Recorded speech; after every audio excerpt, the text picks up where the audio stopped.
Good morning, good evening, and welcome everyone to Sentence Correction webinar, in which we are going to talk about how is it that you can build your skills in sentence correction and more importantly in overall verbal so that you attain that 90th percentile ability which will help you get to your target score. My name is Payal Tandon. I am one of the co-founders of e-GMAT. And in this session, that's exactly what we're going to talk about. How is it that using the meaning-based approach, you can score that 90th percentile ability in GMAT SC? And this meaning-based approach is that breakthrough approach that we invented back in the year 2011. And it is this very approach, along with a lot of personalization that the platform provides to you, a lot of feedback that the platform provides to you, and mixture of all these things, the culmination of all these things is responsible for every 3 out of 5 successes that are published on GMAT Club. Currently, we are in the third iteration of that process, each iteration making it possible for more and more students to build their core skills in order to get to that 90th percentile. So let's get to know each other a little better. And you already have a poll in front of you. How many of you are retakers, will take the test the first time and are currently taking mocks? And I see that a lot of you have already posted your responses, and I would appreciate people who are joining in to fill in their responses in this poll. So if we were to take a look at the poll results right now, almost similar number of people have just started their preparation, and will take similar number of people will take the test the first time and are right now taking mock tests. Now, if you are taking mock tests, then I will really ask you the question that have you already prepared for SC, or is it that you are right now taking mock tests to figure out where is it that you are at in your preparation so that you can determine how to go about preparing. um, so quite a few of you are retakers. Okay. All right. To figure out where you are. All right. That's very good. What about other folks who are taking the test the first time? How about the retakers? How are you planning your preparation right now? And again, I'm just getting started. Want to hear what your current status is, and then what is it that you're expecting from this webinar so that we set the expectations right here. Khushbu, yes, if you are having problems connecting, definitely hearing me, then definitely. Well, you can't hear me because you are having problems. Um, all right. Reevaluating weaknesses sounds good. Drishti, you've already prepared, so definitely let me know what your expectations from this webinar is. You will definitely learn something. You will take away something from this webinar for sure, even if you are done preparing. Lacking consistency in getting good scores in SC. Anirudh says that. Kanika, in cementing stage, currently are attacking medium and hard questions. Okay, well and good. Good. Abhishek says not getting good score in mock test, hence want to learn more. Perfect. All right. So seems like SC is a problem area for quite a few of you, even if it's not the biggest problem that you guys have in getting to that 90th percentile on the test. It is something that you want to make sure that you strengthen so that SC doesn't get in the way of your target score. Okay. uh, Emma says SC is the most difficult part, so much harder than RC and CR. Okay, all right. Well, so I believe our expectations are aligned. Asked a very interesting question. What do you recommend? Should we do GMAT or GMAT Focus Edition now? How many of you have this question? I will definitely address that question, but I want to first know how many of you, and I'm going to get a poll so that I understand how many of you are facing that dilemma right now. All right, now, so tell me here. So the question right now is, put in yes or no. How many of you are facing the dilemma whether you should take the GMAT or GMAT Focus Edition now that you can book GMAT Focus starting November 7th, right? So tell me that.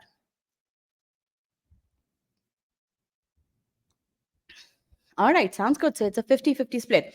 We will definitely talk about that somewhere in the middle of the session. Okay, let's get going with SC. Okay, one thing that I will definitely say is the skills that you build in SC are going to definitely help you with CR, RC, and also with data insights. Okay.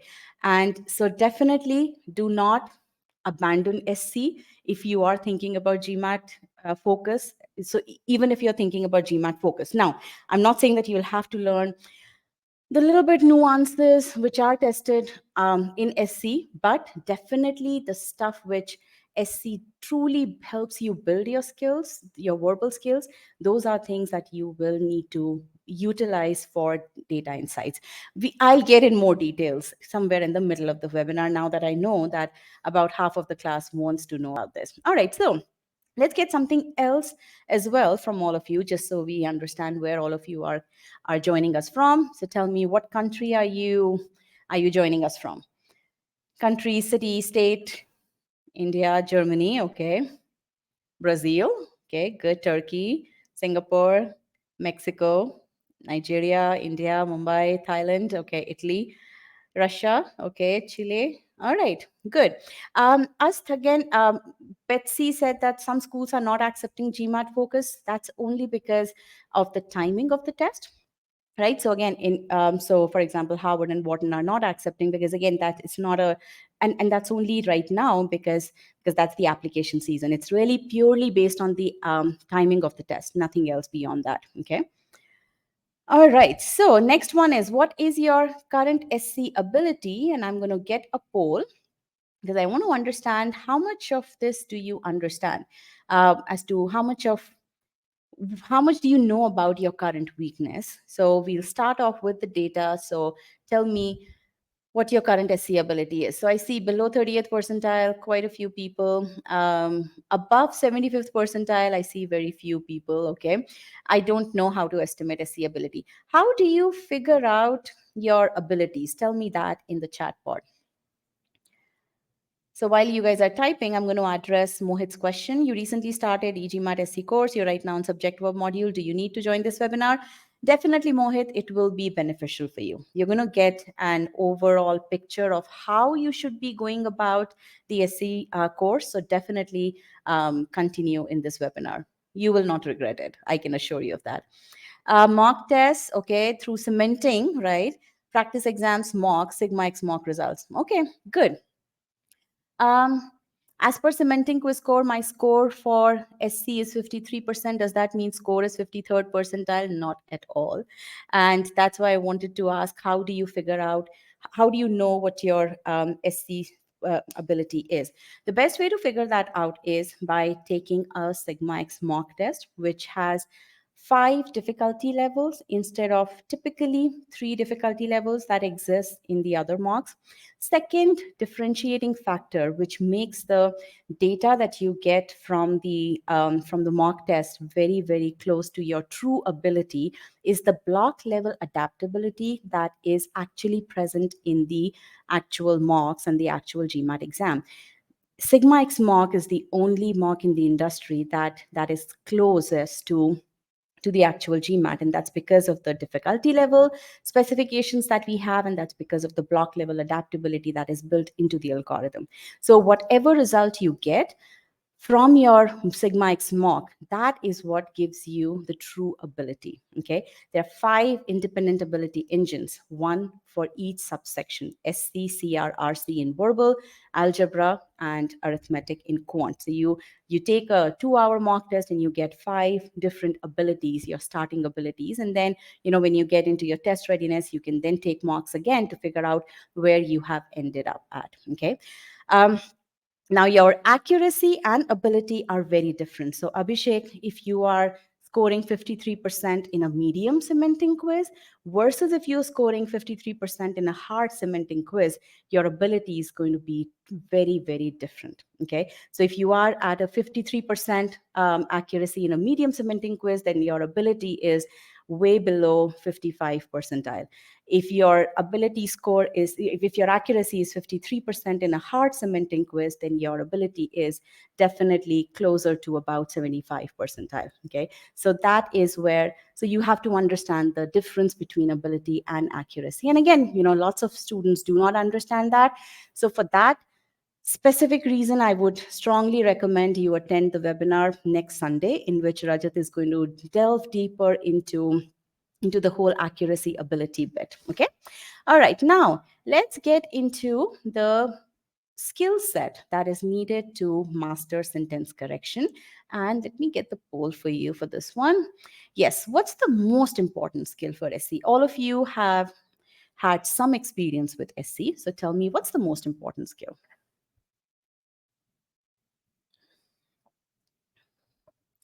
All right. So majority of you are saying that it's understanding the intended meaning, and that is absolutely correct. Okay, understanding the intended meaning is the most important skill that you have to master in SC. You definitely need to know grammar rules, that goes without saying. You definitely need to know the right from the wrong, that goes without saying. Now, earlier in the session I said that there are certain skills that SC subsection that SC section builds, which is going to help you a lot with data insights. And it is this specific skill, understand the intended meaning. As soon as you master this, your CR, your RC, your data insights is set at, you have a very strong launch pad for these subsections. Okay, so very important to recognize that fact as you are preparing for sentence correction. Okay, so because I don't want you guys to feel that you are wasting your time, that's something which I definitely don't want you guys to feel. Okay, now let's go a little bit deeper into this, and tell me, you understand that understanding the intended meaning is the most important skill. Now tell me, how much time do you spend on the original choice A, right? When I say choice A, I mean the entire sentence. How much time do you spend on the entire sentence prompt that is given to you in the SC question, um, before you start looking at the answer choices? Okay, and this is where the problem is.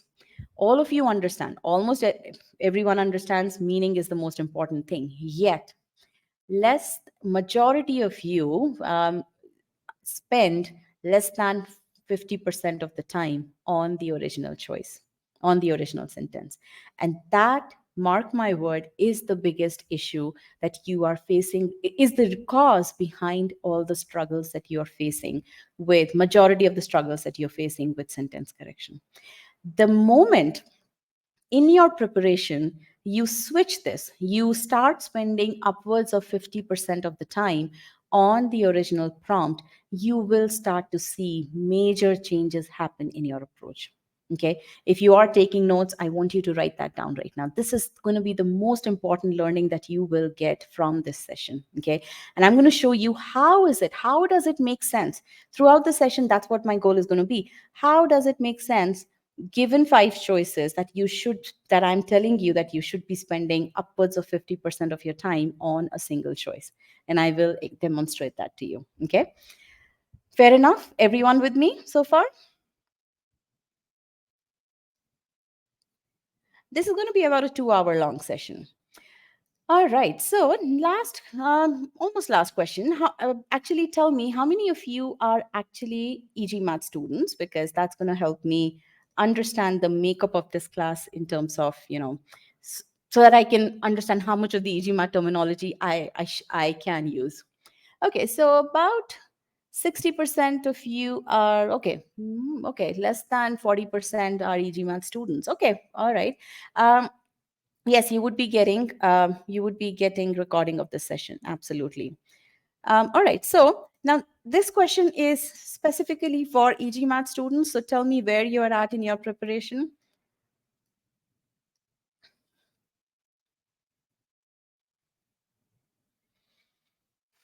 Okay. So at various points in the course, and for non-EG matters, you can see that these are all the various milestones that you would hit as you proceed from one part of the course to the next part of the course. So just finish master comprehension. That is a very key milestone, and I will talk about that as well as to why is it that you should be focusing on that course. Then the next one is SV pronouns tenses, okay, modifiers, parallelism, and then done with cementing. Okay, and then some people have just started with cementing. Sounds good. Okay. Again, what are you going to gain from this session? Frankly, for all the e-GMAT students, you are going to learn how is it that you should be, what are the best practices for preparing using using the e-GMAT course, that, and these best practices, how should you go through this course so that you can achieve 90th percentile, right?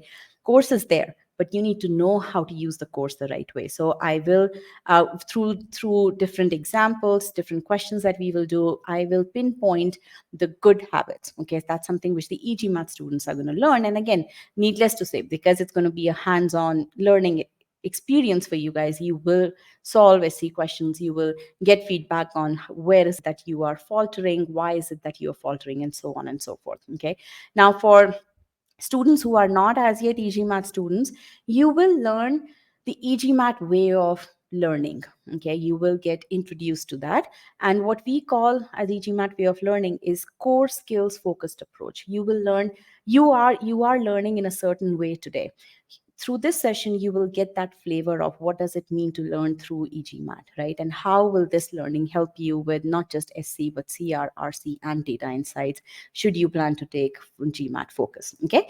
So with that, let's get started with the session. Again, there are two things that I want you to understand. In order to achieve that 90th percentile in SC, you have to accomplish not only answering questions with high accuracy, but also answering questions quickly. Okay. So both of those things are absolutely critical because, after all, GMAT is a timed test, right?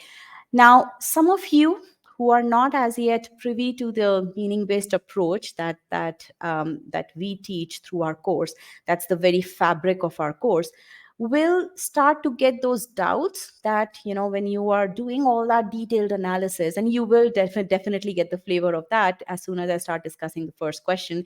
You will get that doubt that, how on earth will I be able to answer an SC question in the exam environment given this laborious method. That doubt will definitely come to your head. That is why I'm starting off with this, that these are the two goals. You have to answer questions with high accuracy, and you have to answer questions quickly, and both of those goals are met using the e-GMAT's meaning-based approach. Okay, and that's what I'm going to prove to you throughout this session. Okay, now, certain housekeeping tips. This is going to be a highly interactive session. How many of you have attended my sessions in the past? Yes, no? Yes, if you have attended. No, if you haven't attended. Okay, so quite a few of you have not attended. Okay, welcome everyone. I'm really excited to have you here. Have seen multiple recordings, Kanika. Okay, yes, it's going to be a highly interactive session. The more you participate, the more you learn. I will try to answer all your questions. Now, again, there are certain questions that I ask from you. Answers to those should be posted in the chat board, okay, or in the polls that I open for you. There are certain questions which you have from me. Put those in the Q&A part so that I can respond to those whenever I get the time to respond to those. If I'm not able to answer those questions in this webinar, I promise you I will email the responses to you. Okay. All right. Okay, thank you, Alvin, for answering Vibhu's question. Okay, that's it. Now, in terms of timing, you will be solving SC questions, quite difficult SC questions. I'm not going to go easy on you at all. But in this session, we are going to solve questions in untimed manner, and there is a reason for this. Why? Because it is important for you to be in little bit of a less of a stress environment, low stress environment initially when you are answering questions, so that, because you're learning a new process, so I want you to not be under the stress of time, right? So in this session, you're going to answer questions in untimed manner. That being said, when about 70% of the class has put in the answers, I am going to give you either a 15 or a 30-second warning for the rest of you to put in. Okay, so every time I put a poll, and let me bring the poll, this is a good time to do that. All right. Question number 1 here. Yes. So you see the poll here. I'm going to open it as well. So click on still solving, and because this tells me how many of you in the session are actively engaged in this question. Okay, and then as soon as you have found your answer, make the selection, and that way I know what percentage of the class has put in the answers. Okay, so with this, let's get started with the first question. Solve this question with whatever method you are adept at using, and then I'll see you on the other side of this one. Okay.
All right, last 15 seconds.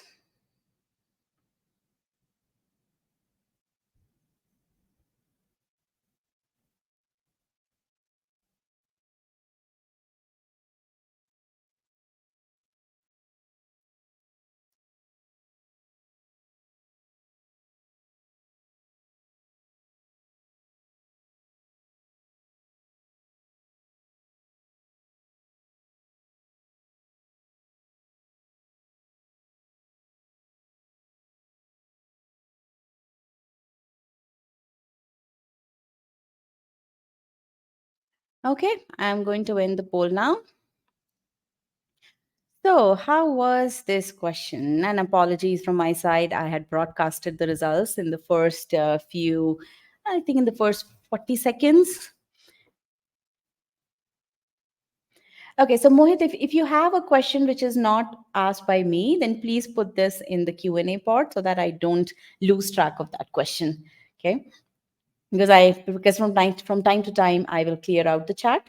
Okay, all right. So it's a meaningful question, nice question. All right. So let me broadcast the results to you. Okay, easy question, fairly easy question. Okay, will you be surprised if I? Okay, what's the definition of an easy question? Tell me that. That's an interesting one.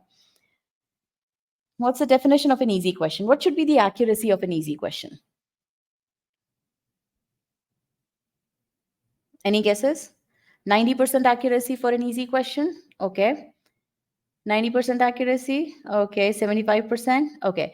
Typically, an easy question has anywhere above 75% accuracy, right? So you see the accuracy. Do you. So regardless of what the correct answer choice is, do you see that the accuracy of this question is even 50%? Sarvesh, you're right. Easy and difficult are subjective. You're absolutely right. But whenever you characterize a question, you characterize based on based on how the general population responds to the question, right? So yes, it is 37% for this question. Choice C is the correct answer. So by no means is this an easy question, but it definitely looks easy. Okay, so let's talk about this as to why that is the case, and there is a reason why I selected this question to be the first one. Okay. Now, let's talk about this. Um, Yes, absolutely. It's not subjective, but metric based. When I say it's subjective, when you reach a certain ability level, then a question, even though is may be difficult for a person who's at medium, who's at 50th percentile, that question will not seem difficult for a person who's at, let's say, 85th percentile, right? So that's where you can say that difficulty level is subjective, but at a question level, difficulty level is definitely metric based. Okay, because that's how the general population responds to it. Okay, coming back to the e-GMAT's three-step meaning based process. Now, step number one is visualize the meaning of the sentence, extract all the aspects from it. Okay, step number two, identify all the deterministic errors in the original sentence. Now, because steps one and two are done solely on the original sentence, that's the reason why we say that in order to truly apply the meaning based approach, okay, in its truest sense, you need to spend more than 50% of your time on the original sentence, because this analysis then you take with you to analyze, to then evaluate the remaining four choices. Okay, that is the entire principle behind why we say that more than 50% of the time should be spent on the original sentence. Okay, now this is the main. Think of it as a gospel. If you truly understand this gospel and truly follow it, you will have no problems with SC. Okay, but it does take effort from your side. It does take a lot of skill building, which is what we have mastered at e-GMAT. Okay, so let's now explain to you the main step number one on this question. The overall slackening of growth and productivity. What does that mean? This means that productivity is actually going down. Okay. So whenever you read these parts, first of all, you have to break the sentence into smaller chunks. And simplify those chunks in your own words. Okay. That's what, and get the sense. I mean, as you are simplifying those chunks, you should start to visualize the scene in front of you. Okay. So productivity is going down. Then the author presents some reasons. Okay, products overall slackening of growth and productivity is influenced. So you all automatically know that the author is going to present some reasons. Less buy. Now, what does that mean? That means there's going to be a comparison over here. When now, even before reading the next part, even though the next part is visible right in front of your eyes, you should think about for a couple of seconds. You should think about, oh, if there is a comparison, then I am going to see at least two things over here, right?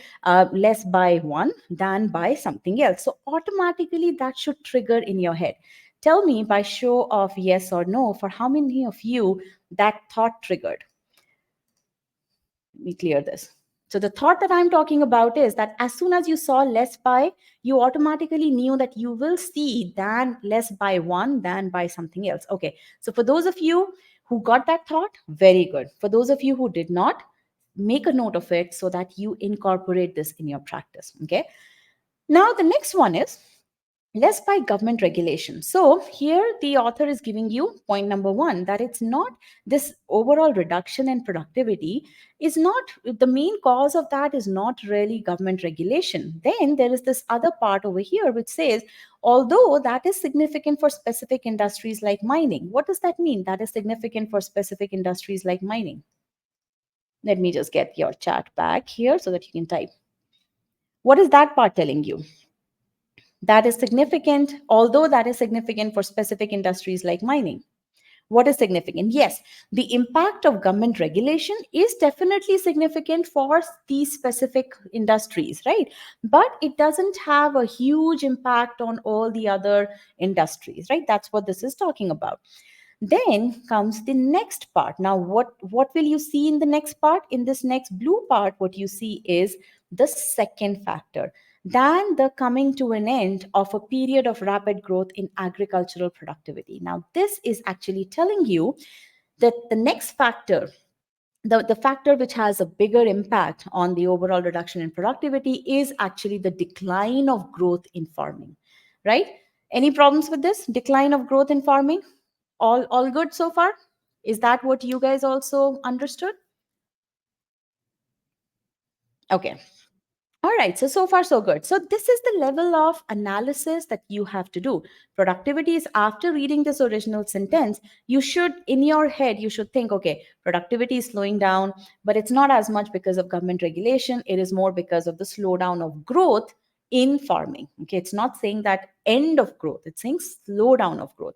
How many of you understand the difference between end of growth and slowdown of growth? End of growth and slowdown of growth.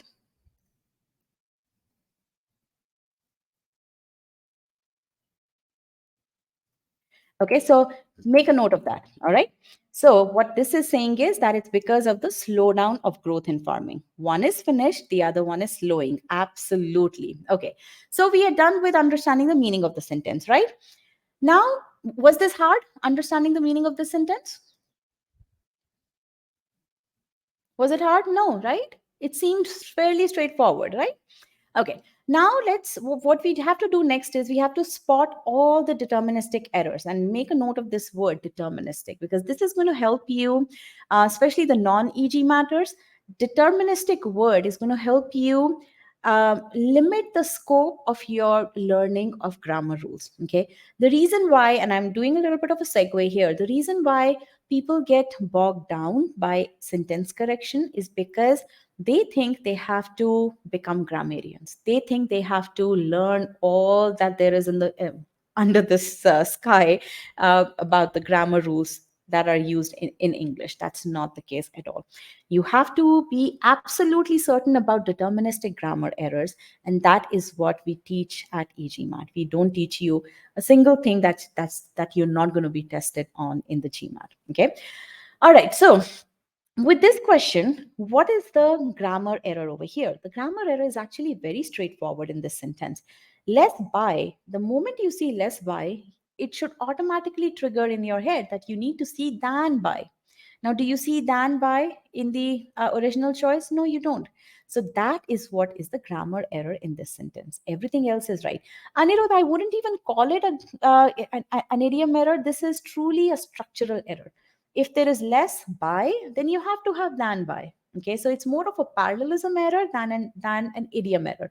Idiom error would have been if it said less and then instead of than it used and, for example, then it would have been an idiom error, because you can't say less and less by and by, right? So less and would have created an idiom error. Less than is absolutely correct idiom, but this one, because by is not there, this one is a parallelism error. Isn't like used incorrectly to present example? Kanika, good point. Again, this is one of those non-deterministic errors. The rule, and there are certain rules that I would say quote unquote rules that crept into the question, such as like, okay, therefore for the longest time, there were some questions in which like would not be used to present examples. But over the course of time, GMAT has gotten away from those questions because those are, I would say, superfluous grammar rules. Also, our language continues to evolve, right? Like is used very commonly in our day-to-day English as well. It's pretty much acceptable to use to use like in that manner, so to present examples. So that's the reason why probably GMAT got away from those. But yes, that is a good example of an idiom, although that is no longer a deterministic error. Absolutely right, Anirudh.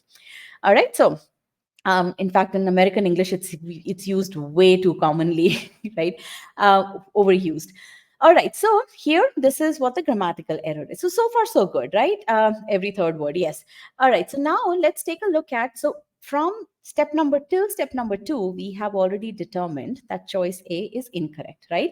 We understand. So what is the output that you have to take from this into your answer choice analysis, into your step 3? The meaning. Productivity is slowing down, but not as much because of government regulation. It is more because of slowdown of growth in farming and the fact that the correct answer choice should have than by. Those are the two things that you take with you into the answer choice analysis. And now let's do that. Choice A is gone. Choice B is also gone. I don't even have to read ending by. I already know that by is wrong. So choice B gone. Now comes the kicker. C, D, and E. Actually, before we go there, let's take a look at the responses that you guys had. Choice B was selected by 25% of the class. Now, my feedback to you is that you have to understand the structural aspect of the question. Okay, so the reason why you selected choice B, there is a bigger reason, and that is the meaning issue, which is what we are going to come to. But you people who selected choice B also had another reason, that is they didn't focus on the grammar part. So you definitely need to work on the structural aspect as well. Okay, now let's come to choice C, D, and E. Now these are, all of those have by. And I'm pretty sure a lot of you, a number of you did back quite a bit of back and forth amongst these choices. Am I right? How many of you did back and forth amongst these choices? See, I'm being idiomatically correct. If there's more than two elements, I have to use the word among, not between.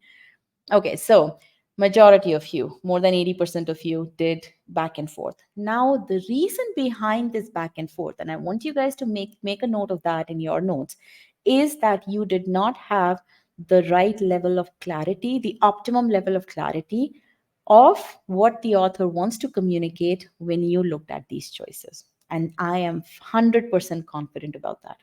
Okay, so let's look at this. Why am I saying that? And also because choice C looks a little bit, not the language that you would typically use. I mean, so how many of you rejected choice C just because it's looked wordy?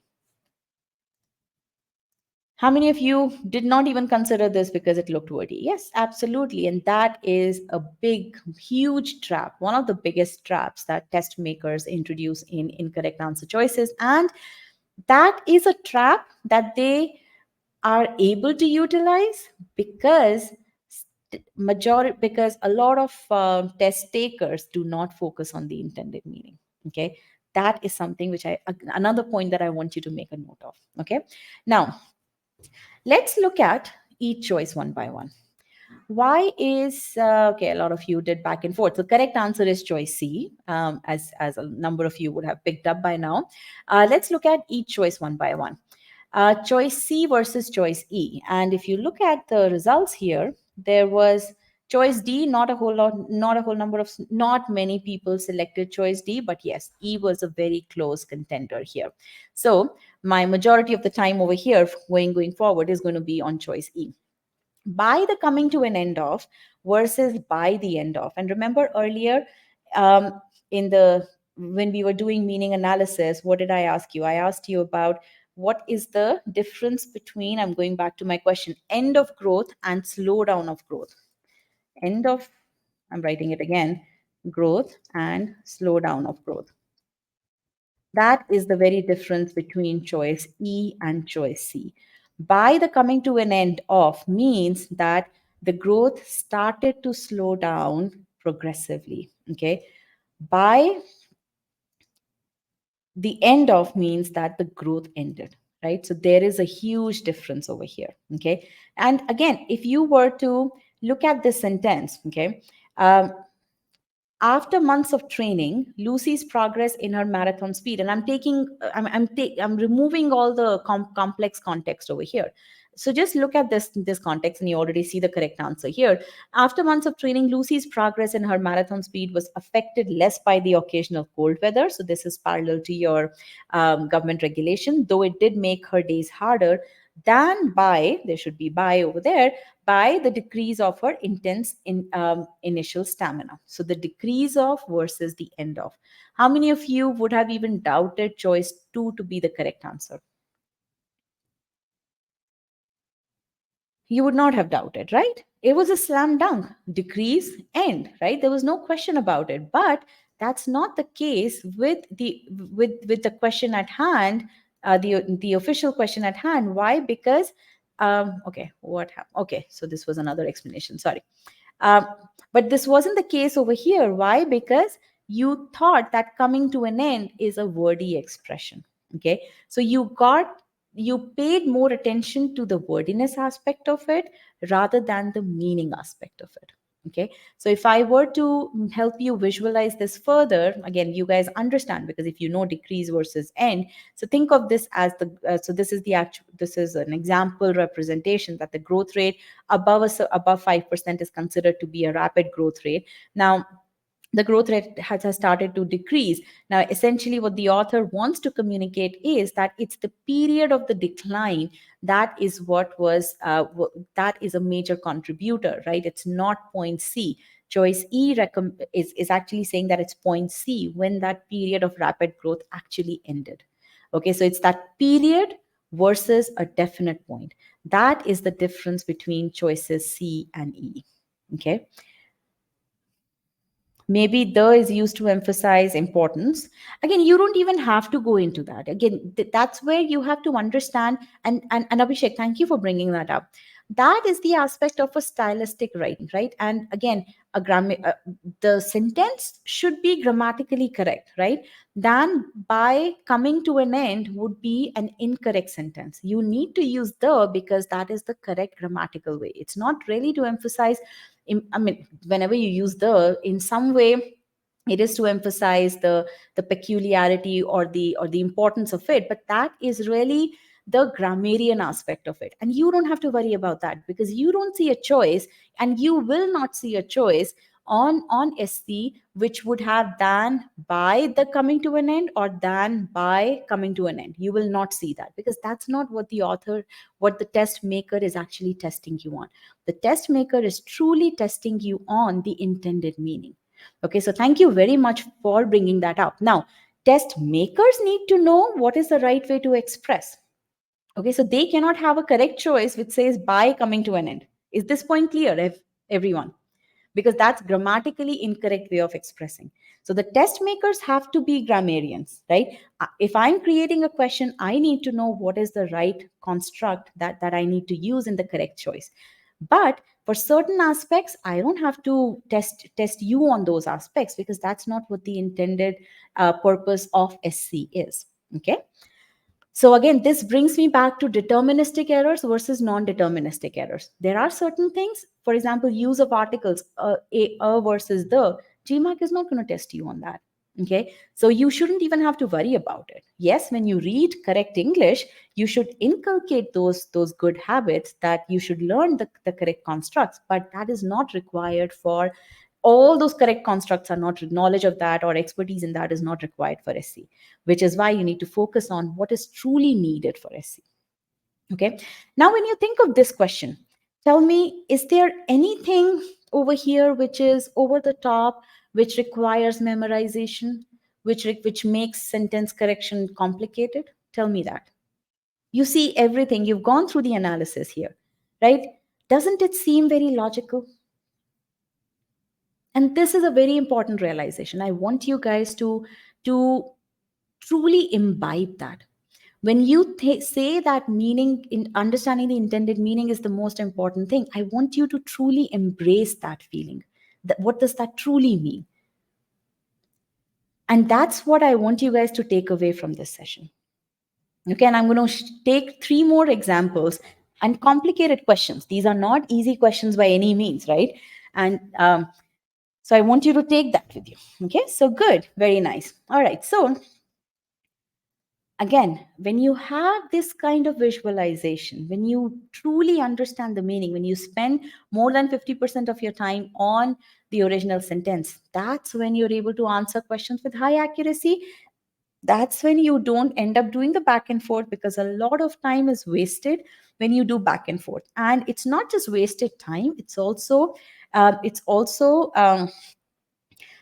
reduction in your confidence, because when you end up doing, okay, is C correct, is D correct, is E correct, then you start to second guess yourself, so your confidence goes down. So it's a downward spiral from that point on. Okay, so that is why it helps. The meaning based approach helps you answer questions quickly. Okay, all right. So now, visualization, that is something which is truly important. And I'm going to tell you something which you would not expect me to cover in this session, is that visualization as a muscle is something that all of you have. Okay, and this is definitely a bit of segue. So give me 2 minutes of your time. I was reading this abridged version. So my daughter was reading this back when she was 7.5 years old. Right now she's 8.5. And so it's an abridged version. So vocabulary is not complex, sentence structure is not complex. But as she read this, I could definitely see that the core skill that was required for her to get proper understanding of this passage of this page over here was visualization. And so what I'm going to do is I'm going to show this to you, and I want you to just spend the next 30 seconds reading this and tell me what kind of um, activity happens in your brain when you're reading this.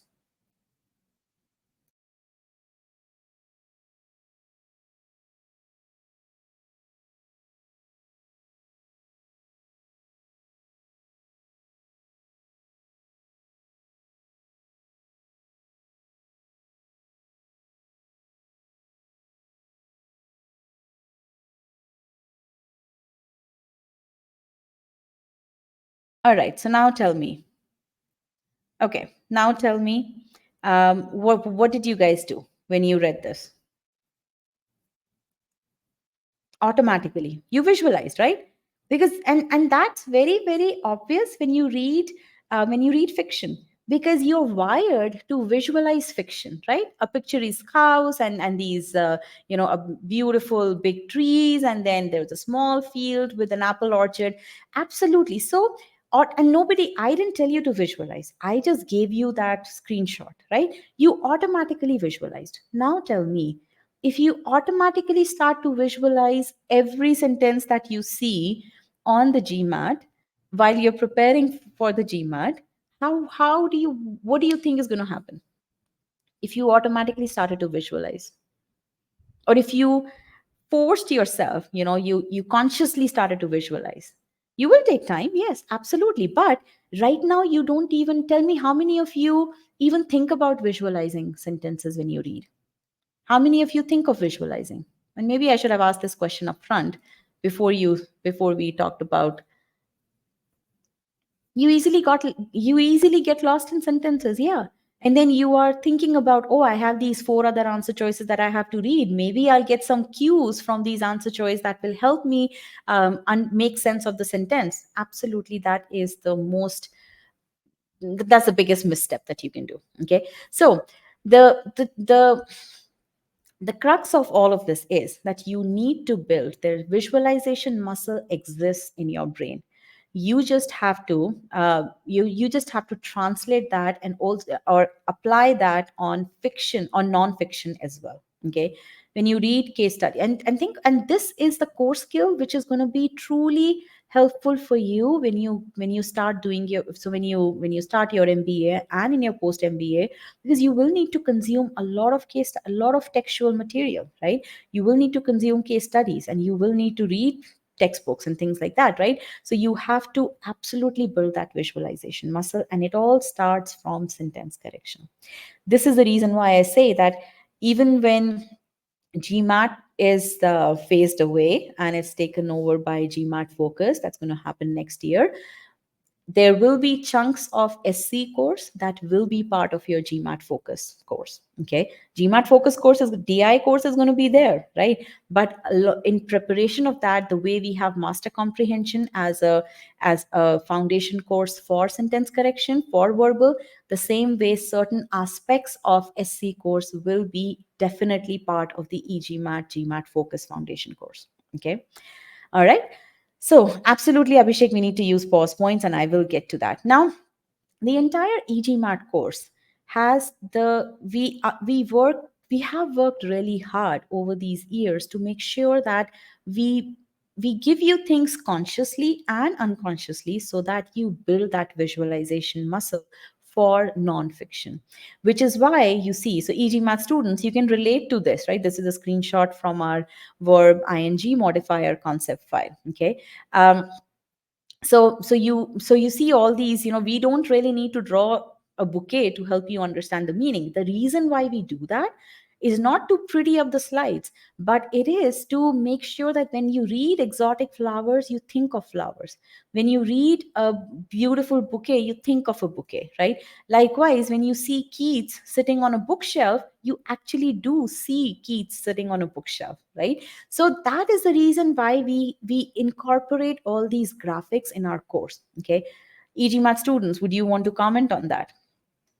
The reason we do that is so that you start to visualize sentences on your own as you read the content, as you read nonfiction on your own. Okay, you see all of this, relationships that are highlighted. Obviously, we are not going to create a debate on GDP and industrial revolution, right? But we do as much as is required for you to get those um, uh, for you to get those neurons connected in your brain, right? So, Kanika, thank you for that. Shaurya, absolutely, thank you for that. Yes, this helps a lot. I'm really glad to hear that. So again, visualize core skills. My single statement over here is words need to come to life, and all of this is truly essential. I cannot tell you how essential this is for data insights. Okay, which is why when we started the session, I said that towards midway of the session, midway towards the session, we are going to talk about that, and we are almost hitting that midway point. I cannot, whether it's multi source reasoning, whether it's two-part analysis, whether it's graphic interpretation, whether it's table analysis, all the four sections, you absolutely need to visualize. Because without building that visualization muscle, you will not be able to get a good score in data insights. Especially what's very peculiar about data insights is that it has a lot of variety of content, and so it's very easy to lose focus because sudden you're reading text, you also have to read a graph, or you also have to read a table. By the way, in MSR, you can be posed, either you can be given text, table, graph, all in a single question. So you have to really move from one data representation to another data representation, right? All the while making sure that you continue to get a strong grasp of it, which is where visualization as a skill set is truly important. Okay. And again, we have the GMAT focus course already on the platform. All the students get access to that. So definitely experience that. And I think next week we are also going to be putting content in our free trial as well, although it may already have been populated, I'm not sure. But we were working on that last Friday, this Friday, yesterday. All right. So definitely, if students, non-EG matters, definitely look at the free trial and experience that for yourself. But coming back to this is about SC. SC is not yet removed, but this core skill that you are learning through this session and that you will continue to build through the SC course will be required, absolutely required for data insights. Okay, let's come back to this. Visualize meaning. Again, regardless of what stories you see, you will see that if people don't understand the meaning, it's like hammering your head against the wall. That's what Pratik said. He scored a V47. So again, you may be able to answer easier questions, medium, easy to medium level questions without focusing on meaning and just doing a vertical scanning of answer choices. But as soon as you hit those medium hard and hard questions, you definitely have to focus on the meaning. Okay. Now, Alive is asking a good question. Obviously, no highlighting, etc. in the test. So do you recommend visualization as a mental process, or can note taking facilitate it? Good question. Absolutely note taking facilitates it. Okay. So you in fact, look at the free trial. You will see the kind of notes that we take, and we take notes the way we would expect you to take notes. Okay, so definitely look at that, Alive. Okay. All right. So again, when your course is built around building your core skills, not just for GMAT, but for your life in general. That's what my students tell us.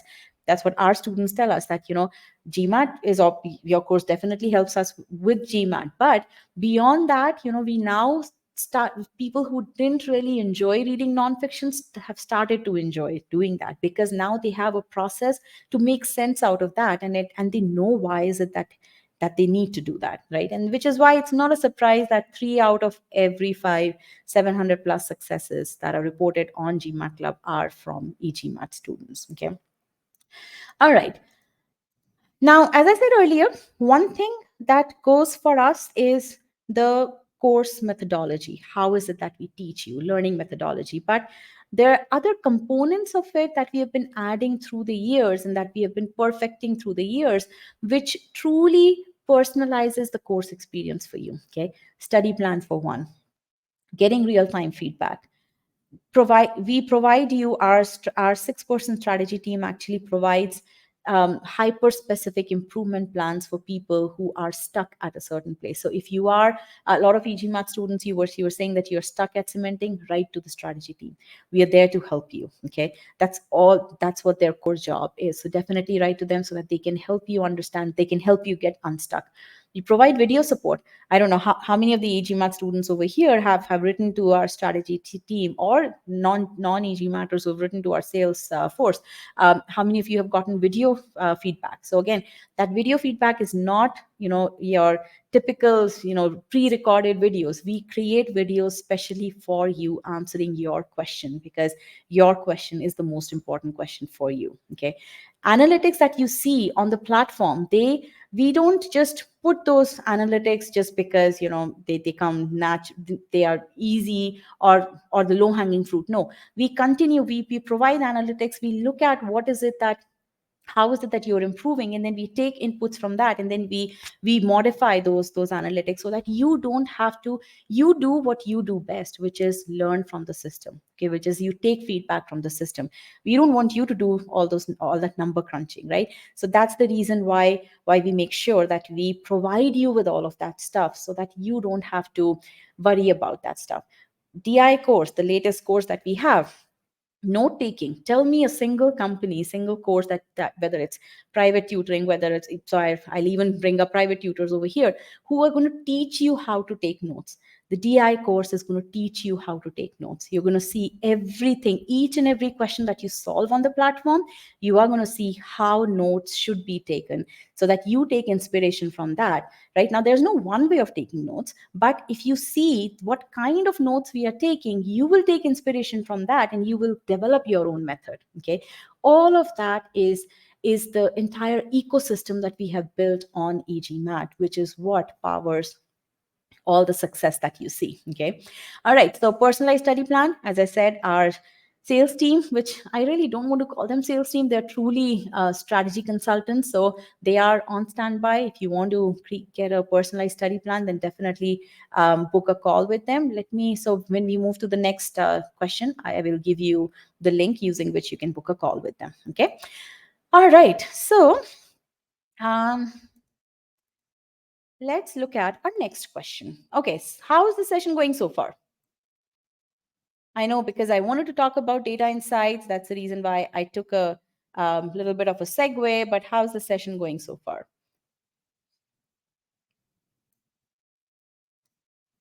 Not bored, right?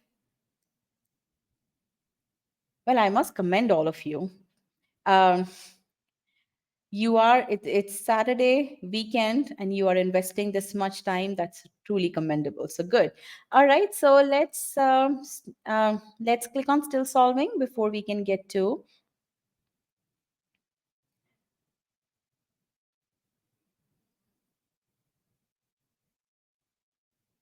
Okay, so let's click on still solving. We have 3 more questions that we'll be talking about. And again, I'll be demonstrating the entire process in front of you, okay? Okay, here's the next question.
Last 15 seconds.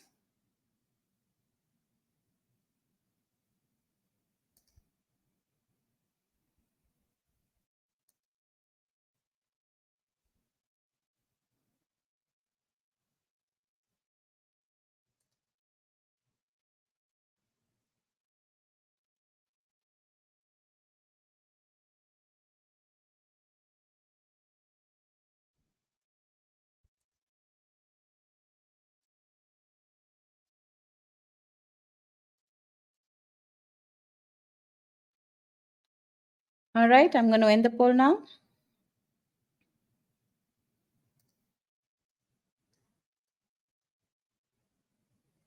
So how was this question? What's your confidence level for this question?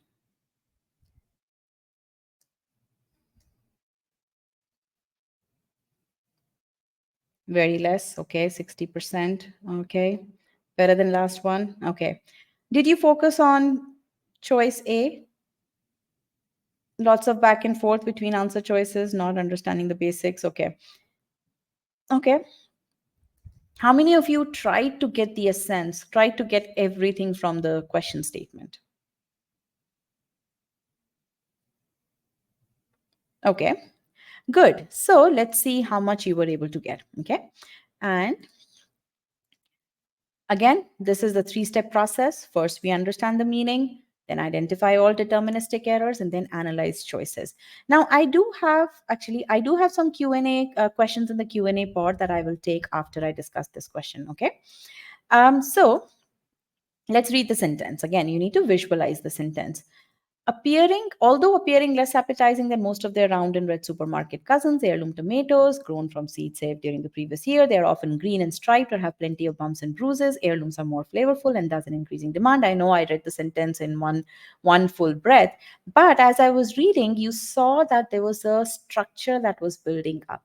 Okay, this is what we call as as sentence structure. Okay, we are I all the points where you see the sentence breaks happen, these are called the pause points, and that's what we teach in master comprehension course. Okay, that's the first course that every e-GMATer needs to go through so that they build the right foundation skills. Okay.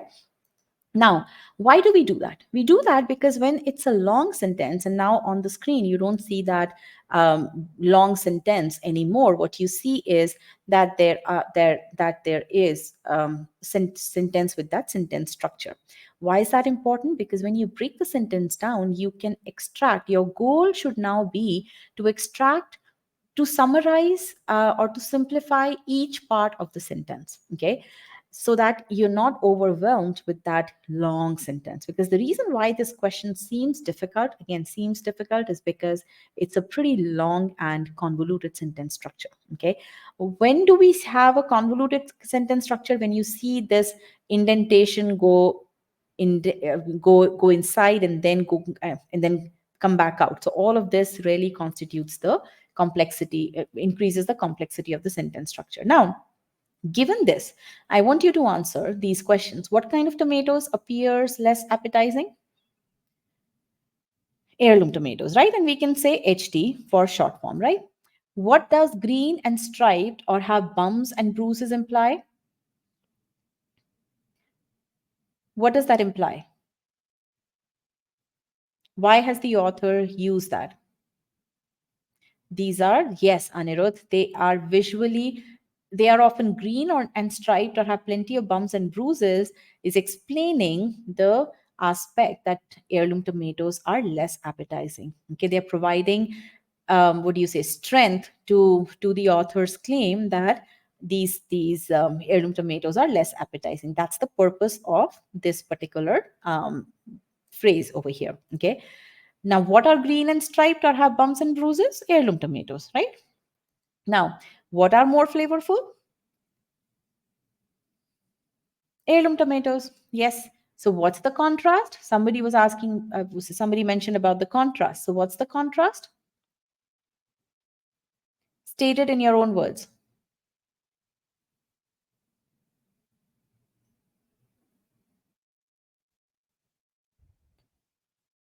Looks wise, not good, but tasty. Absolutely. Appear less appetizing, but are more flavorful. They don't look that good, but taste good. Absolutely. Not attractive, but flavorful. So, see, you are summarizing the contrast in your own words, and that is very, very important. Okay. So, definitely do that. HT don't look as good as others, but HT tastes great. Okay.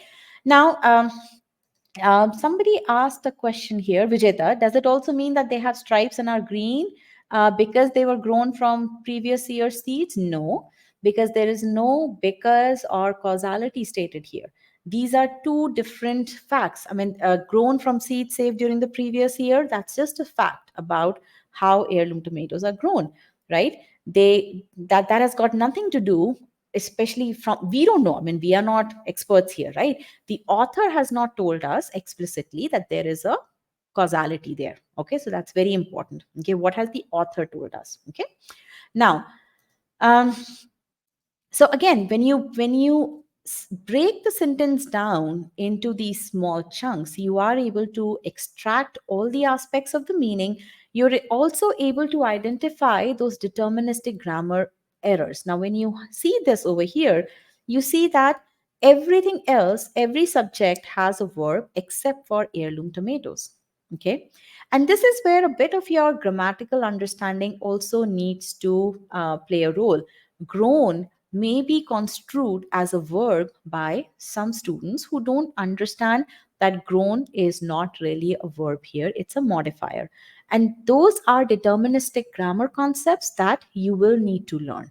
Okay. In fact, the free trial concept that is there is actually on verb ed modifier. So if any one of you has that doubt, definitely look at that. Okay.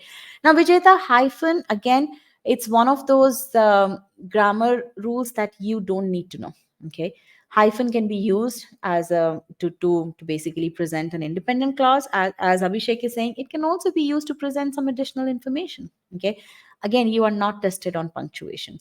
The only punctuation that you will be tested on, that is a deterministic error, is the fanboys punctuation, right? And again, that is also covered in master comprehension course. Okay, so don't worry about things that are not important. Okay, let us worry about that is all I would say. Okay, now what is the output? As I said, outputs of steps 1 and 2 need to be taken into as inputs for step 3. Okay. So the two outputs over here, the first one is comparison, right? What's the comparison? In terms of appearance, heirloom tomatoes are less attractive than others.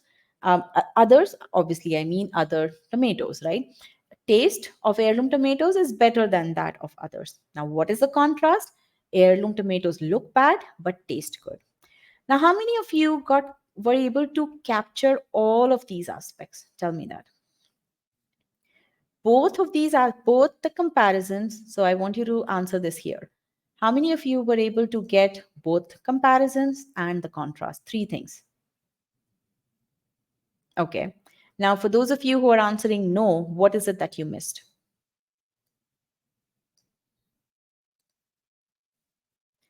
Type in the chat box which aspect did you miss? Contrast. Okay.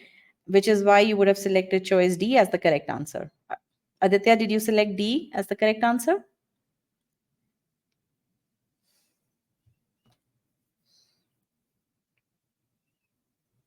You did C. Okay. Okay. Notice, but not specifically. Okay. So you absolutely have to extract all the aspects. Okay. And again, point number 2 over here is no verb for heirloom tomatoes. Now let's look at choice B. Although heirloom tomatoes, so what you see, the structure of this is you see choice A on the top because that's something which you have analyzed. Now you look at each choice in the light of the analysis that you've done on choice A, which is why you need to spend majority of your time on choice A, because that analysis is what you're taking with you. Okay. So choice A is truly not part of one of the 5 choices. That's another way to think about it. Consider choice A to be part of the question prompt, and choices B through E, those 4 choices are part of your answer choices. If you consider it that way, then automatically you will end up spending more time on the original sentence. Okay. All right. So let's look at choice B. Although heirloom tomatoes grown from seeds saved during the previous year appear less appetizing than most of their round and red supermarket cousins, and then the non underlined part comes up. Now, for those of you who rejected, and more than 50% of the class rejected choice B, why did you reject choice B? Because remember, whenever you reject a choice, you should have very solid reasons for rejecting that choice. So tell me, why did you reject choice B? Because that's a very important learning, and that's something which I would I strong we talk about in all the application files, that you should know exactly why you are rejecting choices. Even if have you selected the right choice for the right reason? That's very important. In fact, that's part of our error log. Okay. Chirag, day after hyphen, tell me, all of the answer choices have day after hyphen. Then how would you select one over the other? Also chose B because of the pronoun antecedent there. Okay, most of their read but that is the same thing everywhere, right? Day after hyphen. So Vijeta and Chirag, all choices have day after hyphen. So that cannot be the way. Thought meaning changes, as in choice A, both modifier are not wrong in modifying HD. No. Why? So that's another thing, that if there are two modifiers, why would that be wrong?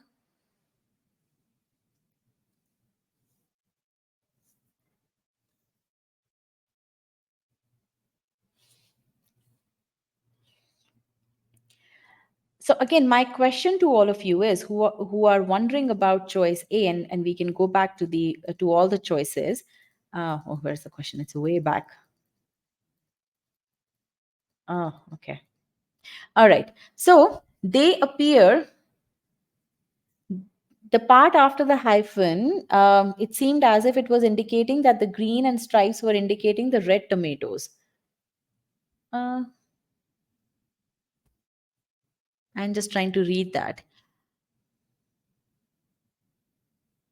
So, what you are going by is, that's interesting. So, what you are going by is that pronoun is referring to the closest noun. Is that what you are talking about?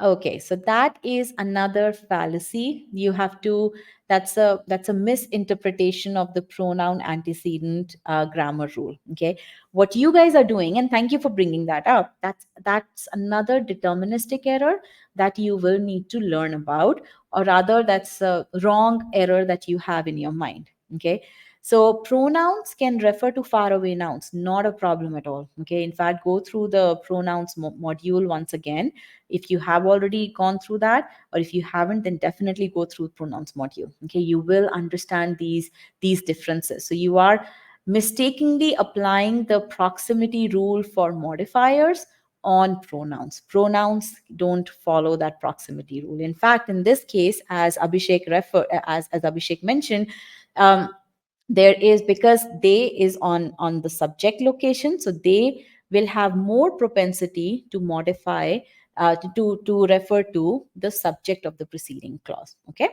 all right, so let's look at, so good. So I hope that you understand. So all of you who rejected choice B for that reason, definitely make a note of this. Okay, this is wrong grammar rule that you're applying, and that's the reason why SC seems to be difficult, because you have these misconceptions. So you have to get rid of those misconceptions. So there's some unlearning required for those of you who rejected choice B. Now, what's the difference between choices A and B? Choice A does not have, there's no verb for heirloom tomatoes, as you can see. But in choice B, what has happened is appearing less appetizing, right, in choice A has been converted into a verb here now. Okay, that's the reason why heirloom tomatoes now has a verb. So it's happy. Okay, all right. So, um,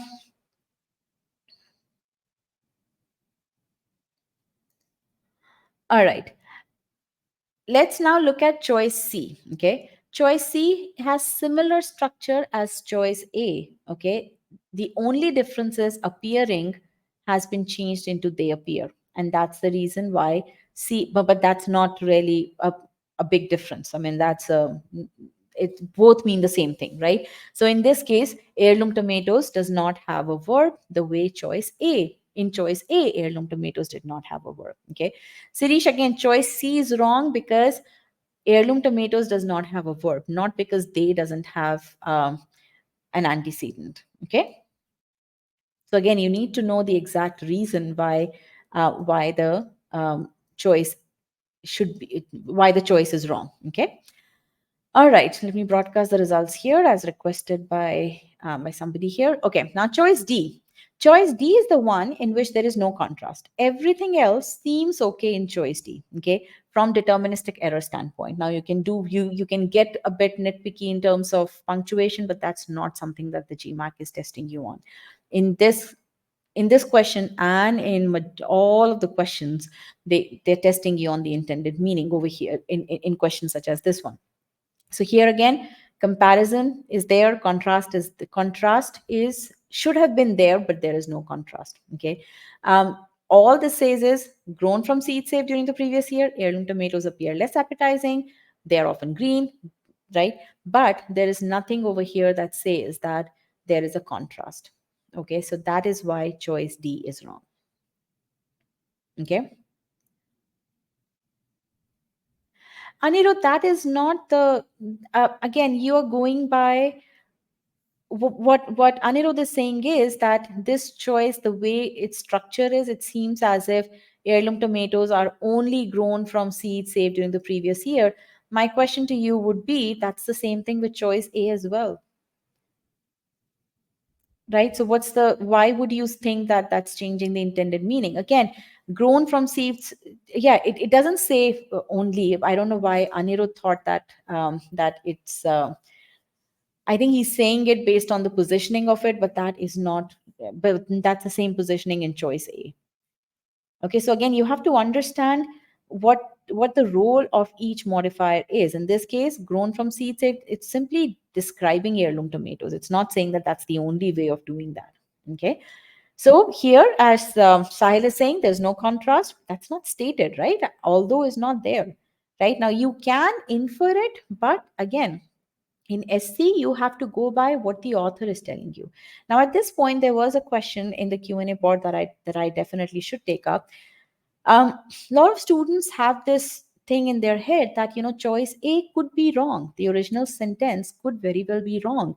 Now, if the original sentence is wrong, then how do we know that the meaning communicated by that sentence is correct? Okay, and that is a valid question for a person who doesn't understand the intent behind SC, and a lot of students have that question. Okay, which is why I want to take this opportunity to address that. The original, what the goal of SC is to see, can you understand the information that's given and can you express that in grammatically correct form? So the information that's given to you needs to be taken as what the author intends to communicate. Now, the author may make mistakes. That is where those grammatical errors will creep in.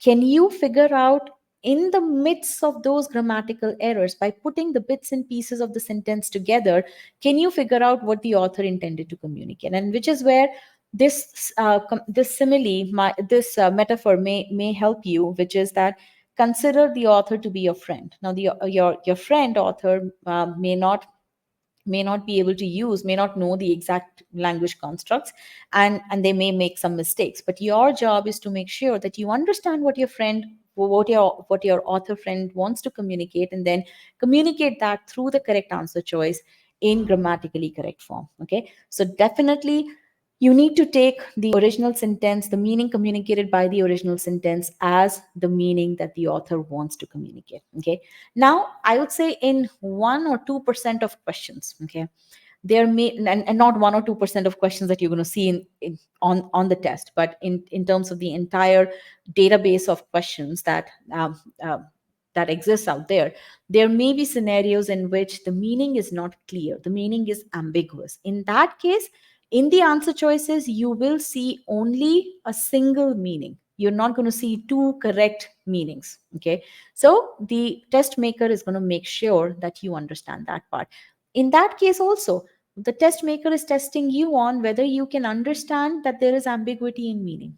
Okay, so is this point clear, everyone?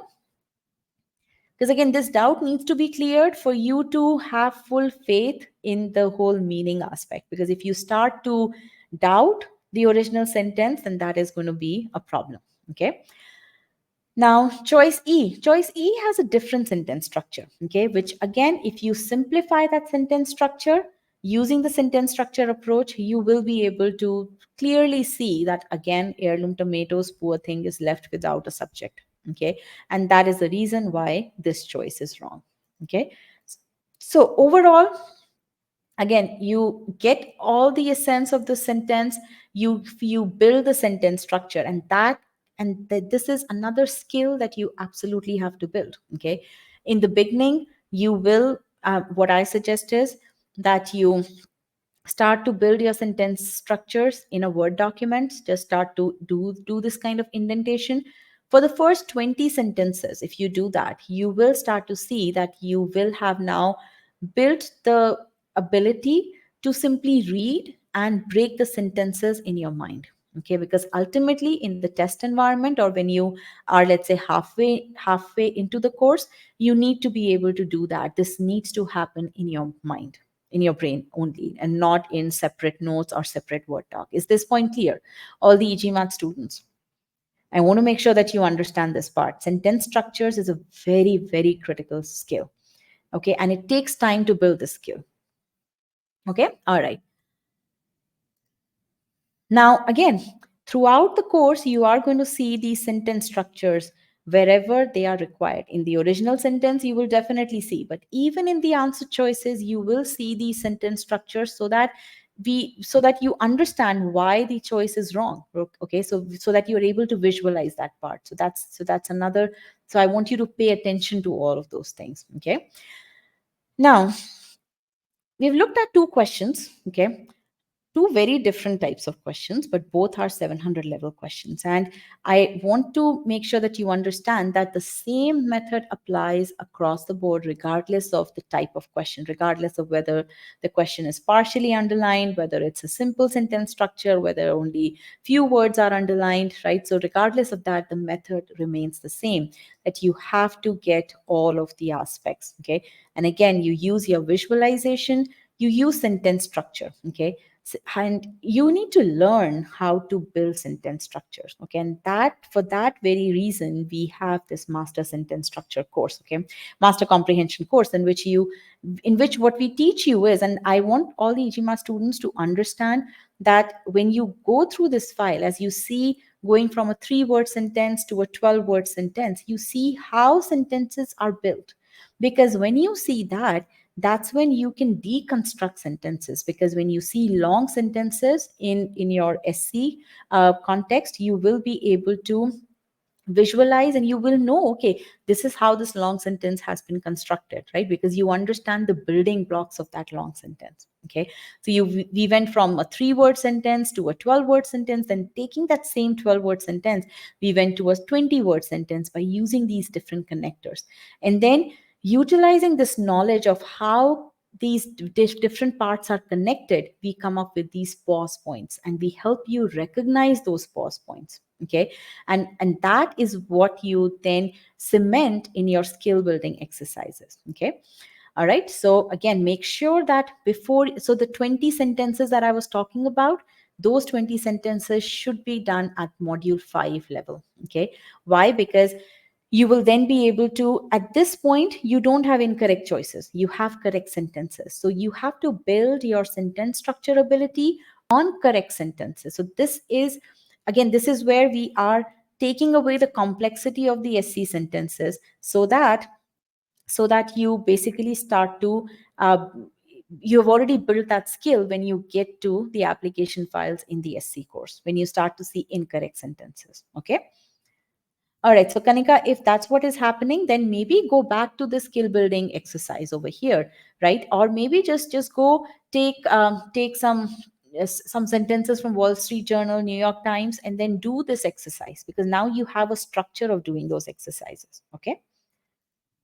All right, now beyond this, you continue to master all of that. Remember, every sentence in the course has the sentence structure, and that is why that reinforcement is going to make sure that you continue to build that skill. Okay, and that's very, very critical, because in the test environment, all of this needs to happen intuitively in your mind. Okay, and we give you all that kind of all that practice through the course. Okay, and that's what we call as the core skills focused approach. So non-e-GMAT students, if you want to understand how we have implemented this core skills focused approach, definitely look at how 700 plus scorers build solid foundation. This is there in the free trial, so definitely take a look at that. Okay, all right, so with this, we are at our third question, and this is a very interesting question. And let me get that poll. So click on still solving.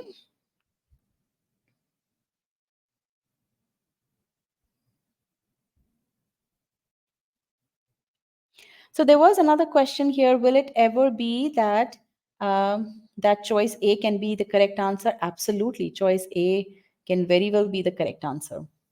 Okay. All right. So let's get started. Now, what are you going to implement when you look at question number 3?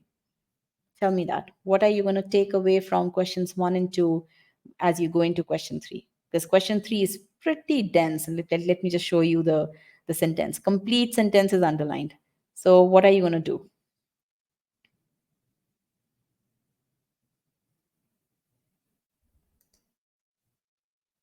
Visualize how? Meaning based and visualize. Read option A.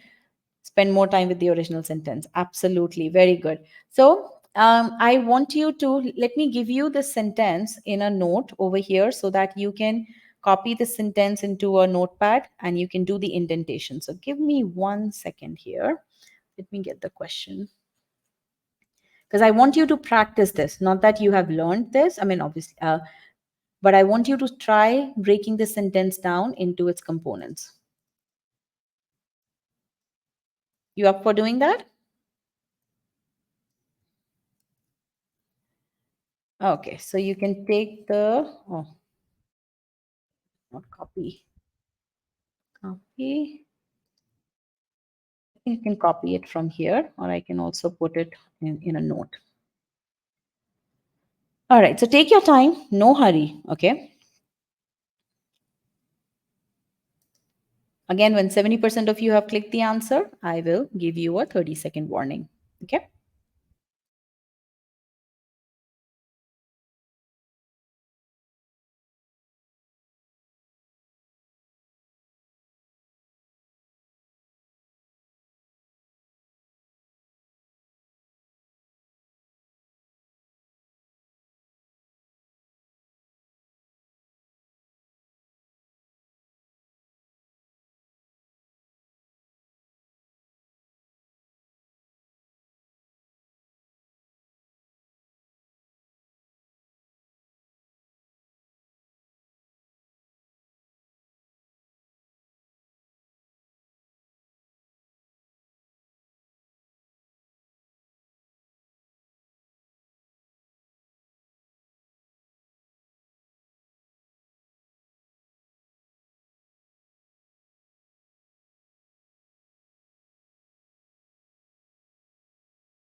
All right, last 15 seconds.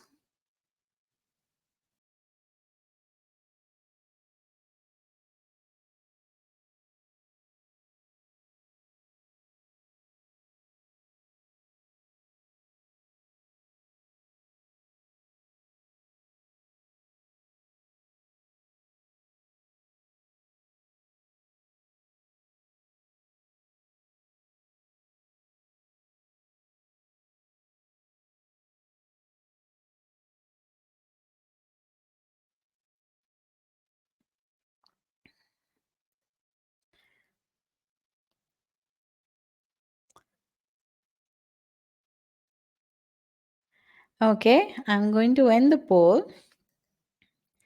So good to hear that, Sarvesh, and same thing, Alvin. Now, here are the poll results. So tell me, how do you feel? I shouldn't have broadcasted.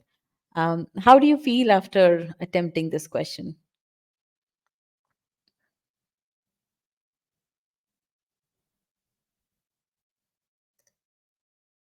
Confident, okay. Tiring, okay. This is a pretty dense. Okay.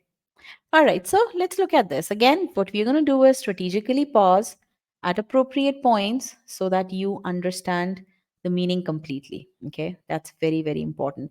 And Ashwarya, I'm so glad that you mentioned this. You need to go back to Master Comprehension course. You see, it's very important to understand the intent behind each and every aspect that exists in the course.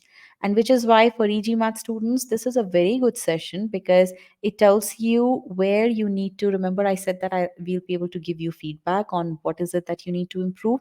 And I'm so glad that you shared this with us. So good, absolutely. Go back to that course, go because now you understand what is it that you're lacking in, right? And you will look at that course from that standpoint. So good, thank you.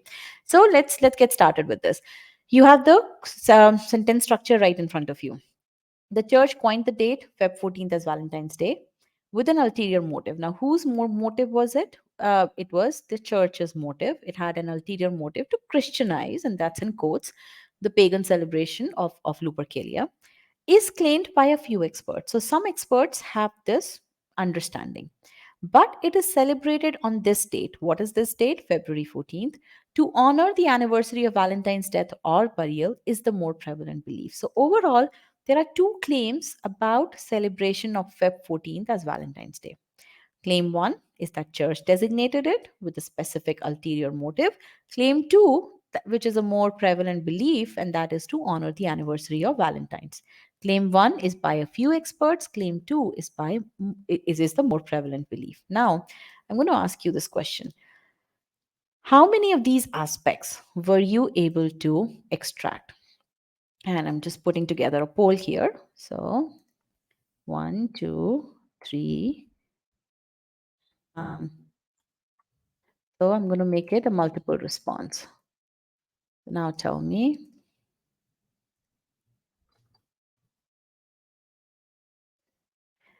So you can select multiple.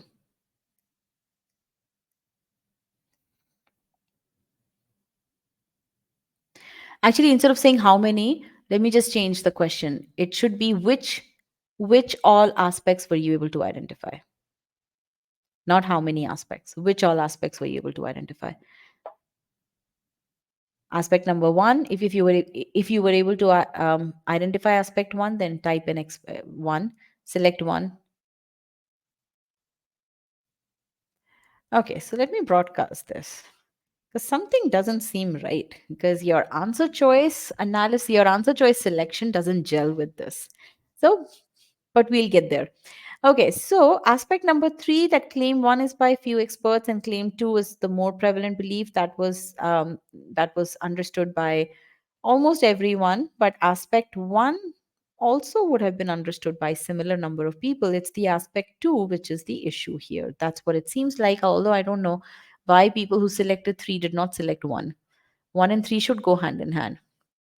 Okay, so let's look at basically, if you understood all the three, then you understand the meaning well enough. But if you did not understand all the three, then there is definitely work that needs to be done. Okay, so what we're going to now do is look at the errors. Now, if you look at this, um, the church coined the date, blah, blah, blah, is claimed by a few experts. Now, is claimed does not have a verb because what is there before this is a complete clause. The church coined the date. Now, this entire thing cannot be the complete independent clause cannot be the subject for is claimed. So that's why is claimed does not have a verb. Uh, a subject. Same thing, same structure is there for choice number for second part as well, is the more prevalent belief, right? So that so there are so both the verbs don't have a subject. Okay. All right. Yes, Shaurya, you will get the recording by in another 12 hours. Right. So everybody clear with the errors? And I believe everyone was able to specify find these errors. Why? Because not many people selected choice A. So that part is good. Okay. Now let's look at the answer choices, right? Answer choice B. While with an ulterior motive to Christianize the pagan celebration, a few experts do claim. Now, over here, what's happening is it seems as if these few experts have an ulterior motive. Now, tell me something. Is it the experts who had the ulterior motive, or is it the church that had the ulterior motive? It was the church, absolutely. So, this choice is illogically suggesting that these few experts had the ulterior motive, and that's not right. Okay, so that is why choice B is wrong. Now, let's look at choice C. Choice C has been selected by um, choice C has been selected by majority by the largest segment here. While a few experts and people who selected choice C, look at this. While a few experts, blah blah blah, their more prevalent belief is. So those of you who selected choice C did not observe that there is this there over here, which is referring to a few experts. It is not the expert's belief. Remember your the aspects that you had to take away. That claim one is by few experts. Claim two is the more prevalent belief, not the belief, not the more prevalent belief of those few experts. That is why choice C is wrong. Do you guys see the difference?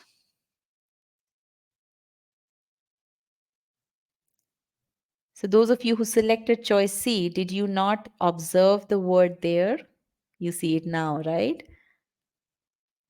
So see, if you have extracted all the aspects and if you're absolutely clear about that, there are two claims. What are the two claims? One, right? Who are the two claims by? Now when you look at your answers, your choices, even though the structure of the answer choices will be different, right? Which is what you see, may be different, which is what you see over here. Almost every answer choice has a unique sentence structure, but you don't have to evaluate each of these choices as if they are brand new sentences. You have to look at each choice with the analysis that you have done on the original choice. And now you're looking at those aspects. Are have those aspects been distorted, or have those aspects been provided in grammatically correct form? That is how you have to be thinking about it. Absolutely, Diego. If, sorry, so Sarvesh, if would the choice have been correct if the is put instead of there, not they, there? Absolutely. The more prevalent belief is that, yes, absolutely. Here, there is now connecting to few experts. That is why it's not correct. But if it were there, the more prevalent belief is, then yes, that would have been correct.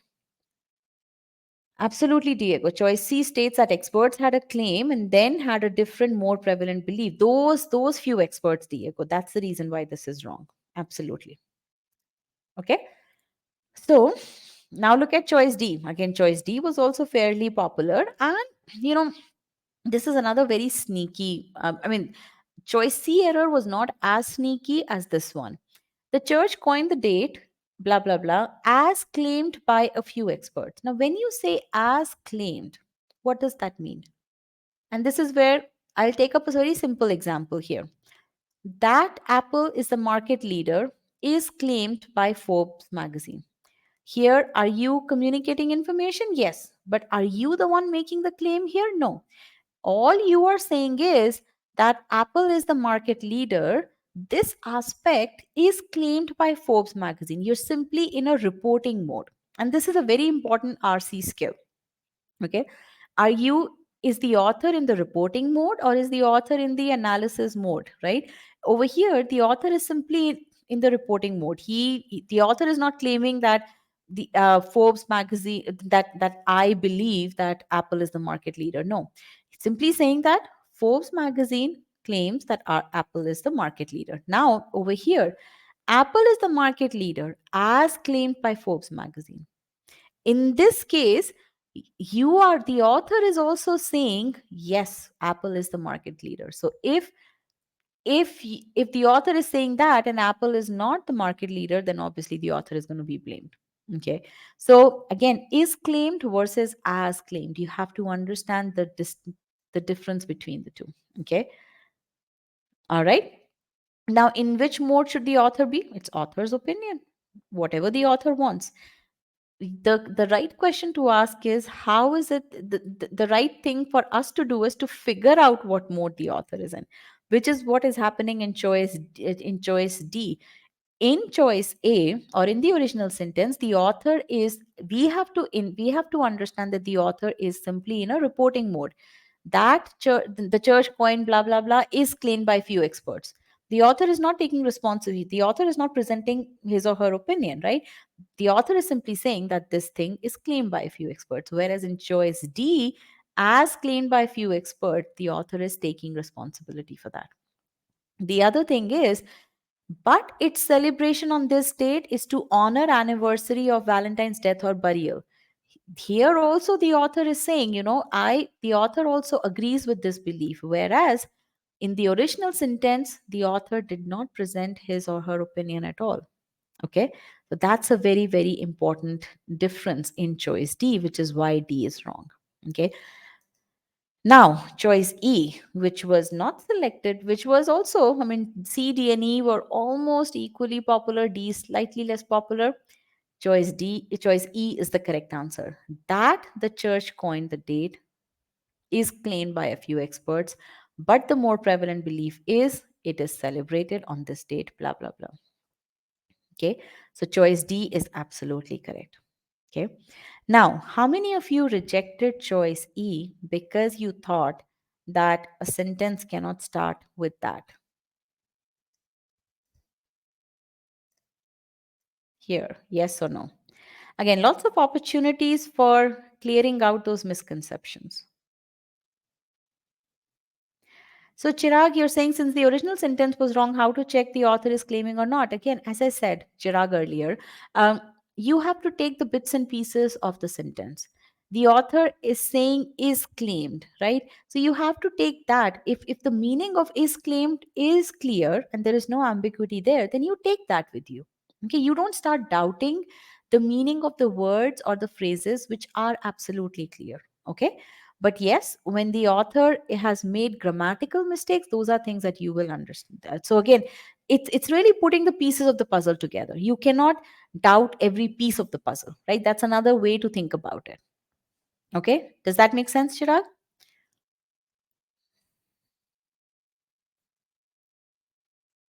Okay, shouldn't there be a that after prevalent belief is? Okay, good that you're asking that. Look at this.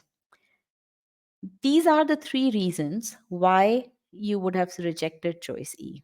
Okay, unfamiliar sentence structure, that subject verb, right? That is something which you guys may have. That's a that's an unfamiliar sentence structure.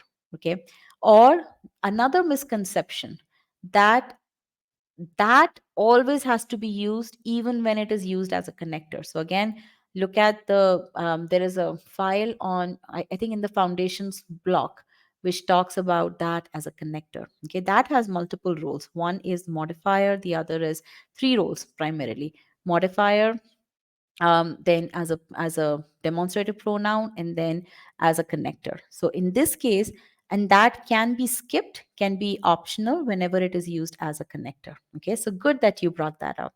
The third reason why some of you may have rejected this choice is because is claimed as passive. So you always kind of doubt passive voice, and that's the reason why you may have rejected this choice. Okay, all right, so here is the that the church coined, that is the subject, is claimed, blah, blah, blah.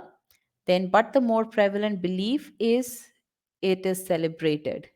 But the more prevalent belief is it is celebrated on this date. Okay. Now, if you observe choices, it's question 3 and question 1, the question on this thing coming to an end, right? That was also not that familiar sentence structure, usage of words. In this case, it's very unfamiliar sentence structure. So again, you have to be open minded, okay, because you will definitely see such sentence structures, especially when you're answering questions which are in difficult category, and which you will definitely see if you have to get to, if you do have 80th 90th percentile ability, right? You will see those difficult questions, which is where you have to get adept at, you have to get as much experience on such questions as possible, okay, but with the mindset, with your process of solving these questions already set, which is why e-GMAT students, as you go through the course is going to take you to a certain level of expertise. Beyond that, you have to use scholaranium so that you continue to build those skills. Refinement of skills is very critical, and also you continue to experience such complicated sentence structures, so that you are able to grasp all of those, so that you're not stumped when you are in the test environment, okay. All right, so here's the strategy. Now that's another thing which I want, which when you're doing cementing, you have to be very, very clear about, and that is strategic review, because that's what takes you to that next level. Filling up of error log is absolutely crucial, okay. Why did you select the incorrect choice as the correct answer, right? You have to know that very, very well, okay. And that's what you have to fill in your error log. And that's when you see the when you start to fill your error log that way, when you start to do strategic review that way, what ends up happening is that your ability, your accuracy starts to improve in those difficult topics, and your average time to answer questions also starts to come down, okay. That is very, very that's something which you will see throughout your preparation, if you're doing appropriate sentence structures, if you're doing, if you're doing appropriate strategic review, okay.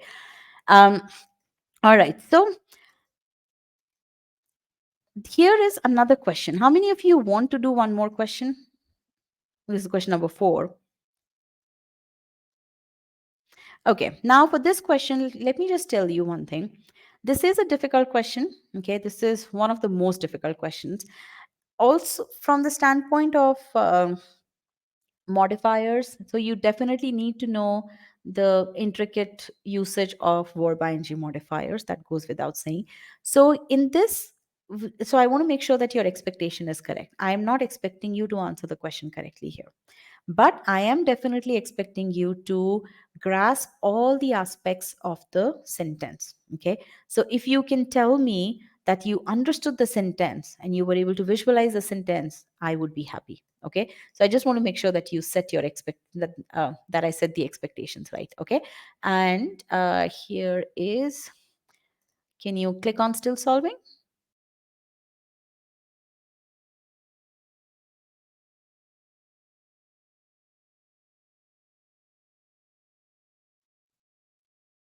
Okay, so you can go ahead and start solving this question.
Okay, last few seconds.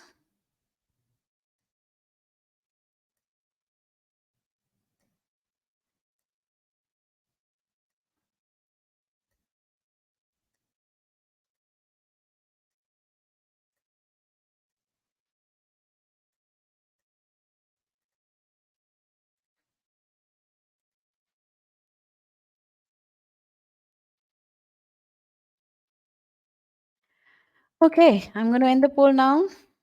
And while you guys were answering this question, I was addressing Alvin's and Naraini's request. So here, so they requested, so we'll come back to this question, but they requested giving another example of this construction where that clause is acting as a subject. So you see over here, and let me, I'll just increase the font so that it's more legible. Yeah, so there you go. So let's look at this real quick. That the great red spot on Jupiter is a persistent storm has been known. So you can see that this is the subject over here, and this is the verb, has been known for centuries. But the more intriguing puzzle for scientists is deciphering why it has lasted so long and understanding the dynamics behind its longevity. Then similar thing over here, that consuming large amounts of vitamin C, this is your um, subject here, can prevent the common cold, that's your verb. And then what you see beyond this, again, similar sentence structure. So does that help? And again, it's very important to get that whenever you see a sentence which you're not familiar with, then definitely, ask yourself, create such sentences on your own. Okay, and that's where decoding the sentence is very important. Take up a certain, understand the structure of the sentence there, right? What each part is telling, and then put together that sentence that way. Okay, so good. Now, with that out of the way, let's now look at this question at hand. How was this question? Dense?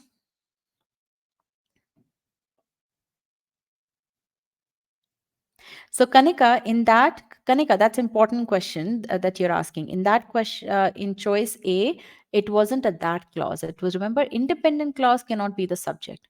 Dependent clause, which is what is that cannot, uh, dependent clause can be a subject. Okay. Okay, all right. So, this question here, let's look at that. About 5 million acres in the US have been invaded by leafy spurge. What do you envision here? What do you visualize here? We're going to visualize part by part. I'm going to stay on this slide. I'm not going to go further.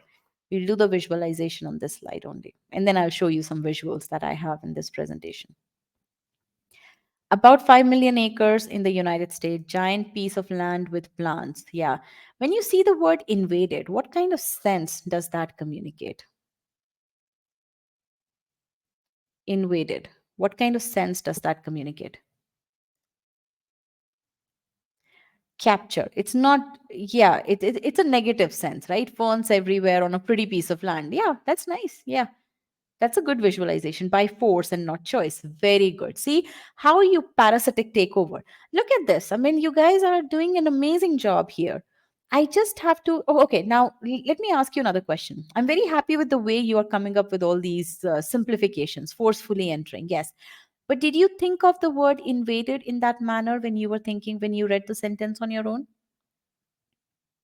Yes, that's good. Very good. Very good. And you are all getting a lot, number of you are getting in that visualization mode. Good. Very, very nice. Okay. So invaded. So take cues from this because right now your intent is to understand what the sentence is saying. Okay. Now let's move further. A herbaceous plant in Eurasia with milky sap. Now, this blue part, what kind of sense do you get? What is this blue part doing? What is this explaining? Description of what? Defines leafy spurge. Absolutely defines the leafy spurge. Now, what is a characteristic of this leafy spurge?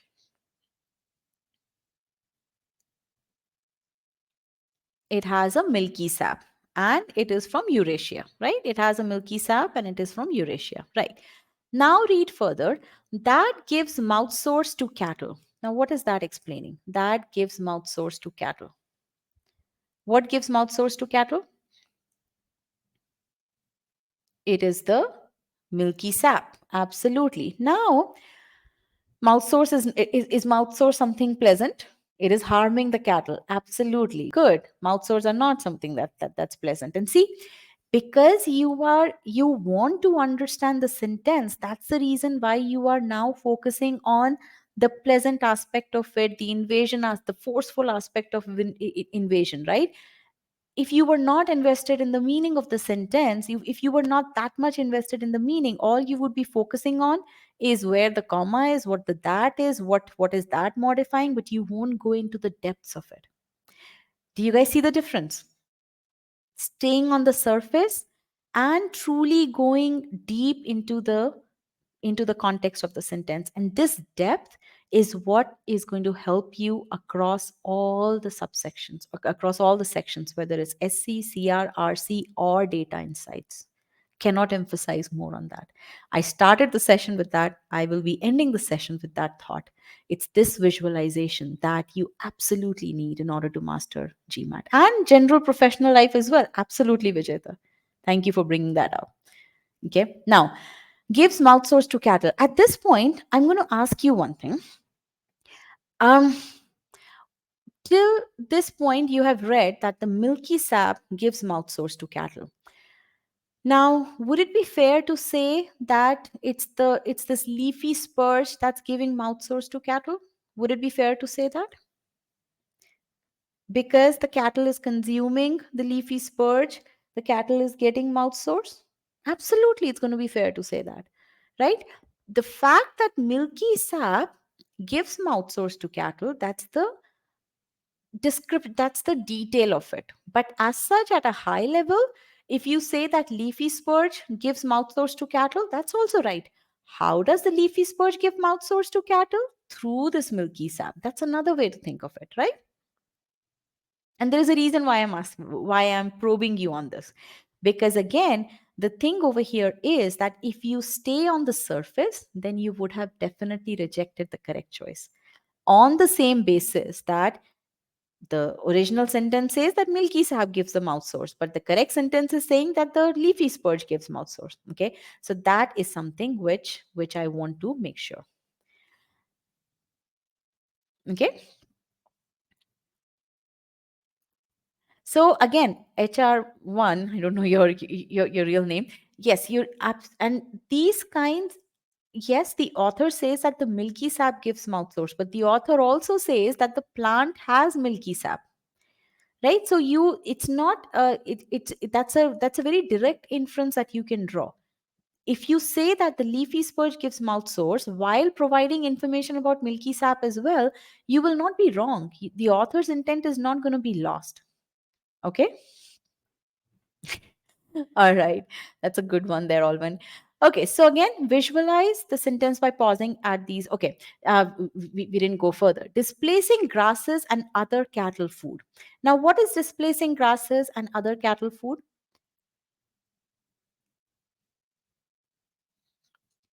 Leafy spurge, absolutely. And that links up with the invasion part, right?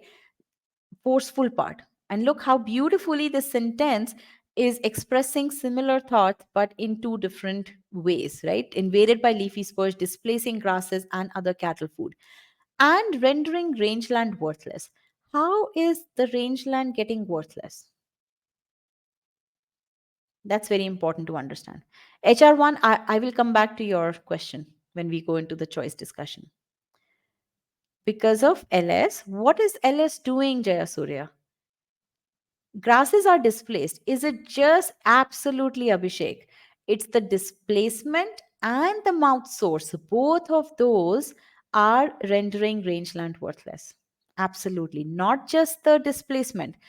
And ask yourself, if it were just the displacement, yes, instead of grasses, leafy spurge is there. But if leafy spurge were not giving mouth source, then why would the rangeland become worthless?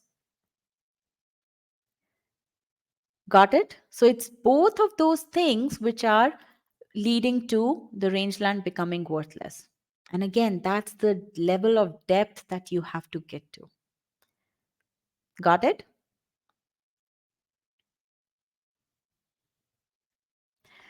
Okay, good.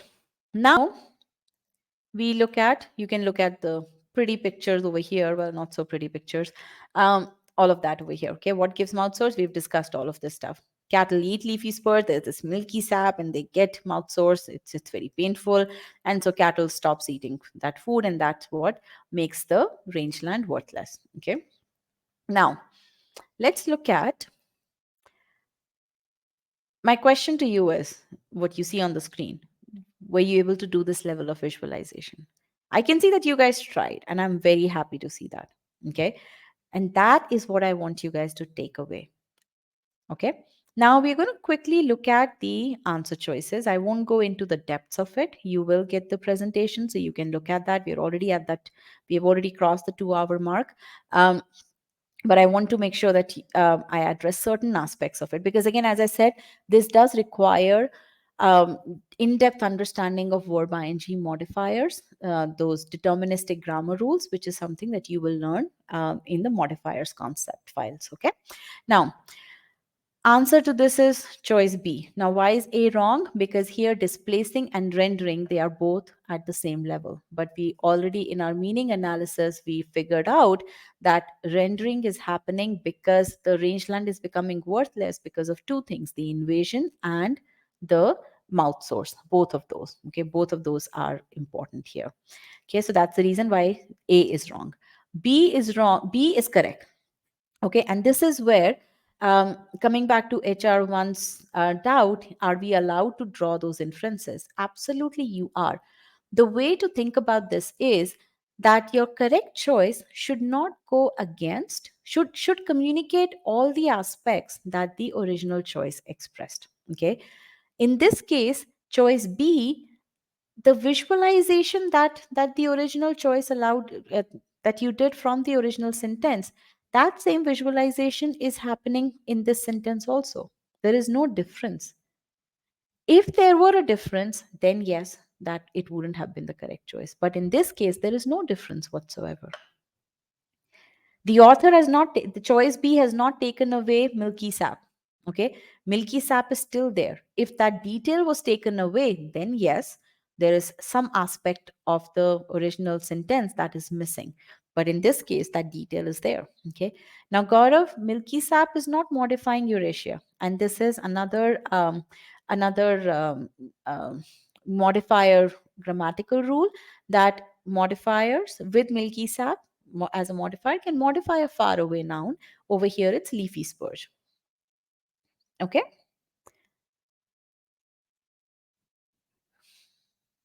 All right. Now, in Aishwarya, invasion, as I said, invaded by leafy spurge, that's something which the author has presented to you to set the context, right? It has helped this part of the sentence has helped you visualize that part. Now, what you see is that displaces grasses and other cattle food, that is giving you additional support to that invasion. Okay, so the invasion has not necessarily led to the displacement of grasses. Okay, Kiara, you don't have to worry about non-essential and essential modifiers. That's something which the author, again, you will not be tested on that. And this is again one of those things which is not which is which some students think that they have to that they need to excel at, but no, this is not tested on the test. Okay, the only thing that's tested is that whatever meaning the author wants to communicate, are you able to communicate that? Okay. All right, now choice C is wrong. Again, you can see possessing and doing, these two. And again, this is more of a parallelism thing, that yes, even though on surface it looks parallel, but truly logically it is not parallel. And that's the reason why it's wrong. Okay. D again is wrong because 5 million acres does not display, 5 million acres has not displaced grasses. Okay. E is wrong because there is no verb. Again, the slide is here. I would want you to download the PDF and then create these sentence structures on your own, and then verify your understanding um, based on the detail that is given over here. Okay. So again, going back to, we are almost towards the end of this session. Okay. The objective at the start of the session was to help you, to give you means to to be able to build your skill set so that you can answer questions with high accuracy and answer questions quickly. Okay. You have seen various kinds of questions over here, but the key thing over here is that you have to visualize the meaning, you have to visualize the answer choices. And how you do that is through sentence structure and again, building that visualization muscle. Okay. So, what will your journey look like? Okay, I want to walk you through that, and I will give you the download PDF as well. That's on the next slide over here, but let me first walk you through how is it that you're going to be building your solid building these skills. Again, master comprehension course, absolutely critical.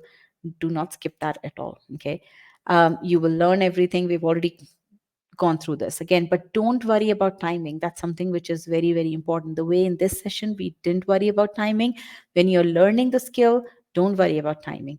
Timing should start from cementing stage onwards. Okay, which is why another reason in for cementing also we have timed versus untimed. So if you are faltering in the time test, then you need to go back and first fix your processes in the untimed manner, and then you moved into the timed environment. Okay, SC course, that's where you learn the grammar that you need.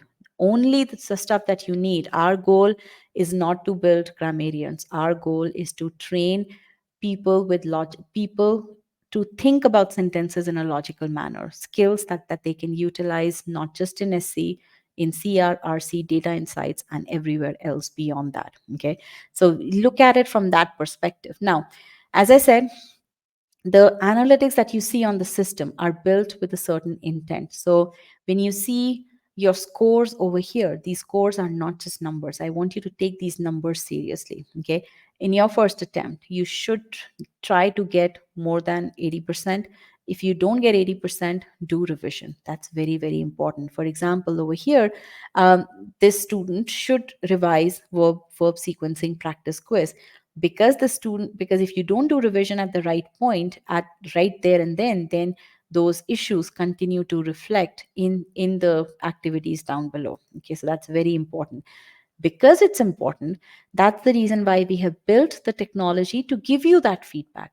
Otherwise we don't really need to build to spend the effort, money, resources in building that technology. But you see that because we know how critical it is, that's the reason, because that's a winning behavior, that's the reason why we have built technology, so that we give you that feedback. Okay, and that's something which we always look which we always want you to look at. Okay, um, then again, be very, very aware of your timing stats during the course. Don't worry about timing, but even during the course also. That being said, when you are in that strategic review mindset, you should look at the time that you have taken versus the time that typically people at this stage take. Okay, we are comparing people because this is the question that will have been attempted by students at this very stage, right? So if you are taking longer and still answering the question incorrectly, but then that means there is something majorly wrong that you're doing at this stage. In that case, revise the solution thoroughly. Make sure that you remove any source of confusion. I'm not saying that you should not take more time, no. But if you are taking, the analytics are there for a reason. Okay, utilize these analytics, take this feedback seriously, and implement that in your revision. Okay, the other thing is, students typically ignore questions that they took longer on. They definitely look at questions that they got wrong, but they ignore questions such as this one. Here, the answer is correct, but the student took a lot longer. And if you go into the details of the stats, then you'll end up seeing that, the median time was really low for this question. So you always have to look at do strategic revision from that standpoint. Okay, now, very important, when you go into cementing after doing the course, because remember, course is going to take you to a certain level. Beyond that, you need to still cement that, and that's very, very critical. People who leave cementing for later, thinking that they'll solve all the questions across all the subsections together, they end up losing all this. They end up losing the skills. Why? Because they haven't solidified, they haven't cemented that. I want all of the students to go through this module very, very carefully. Okay, multiple times. Spend the time that is needed, that till the time you don't understand how exactly to fill the error log. The error log needs to be filled by you. Okay, if somebody else can fill an error log for you, then that error log is useless. Okay, why did you answer that question incorrectly? Only you know that. Yes, the solution will help you, we will give you the framework, but it's you who has to fill out the error log, because it's you who actually answered that question. Okay, so that's very important. Again, we looked at why did you answer, why did you select choice B, why did you reject choice B, why did you reject choice C.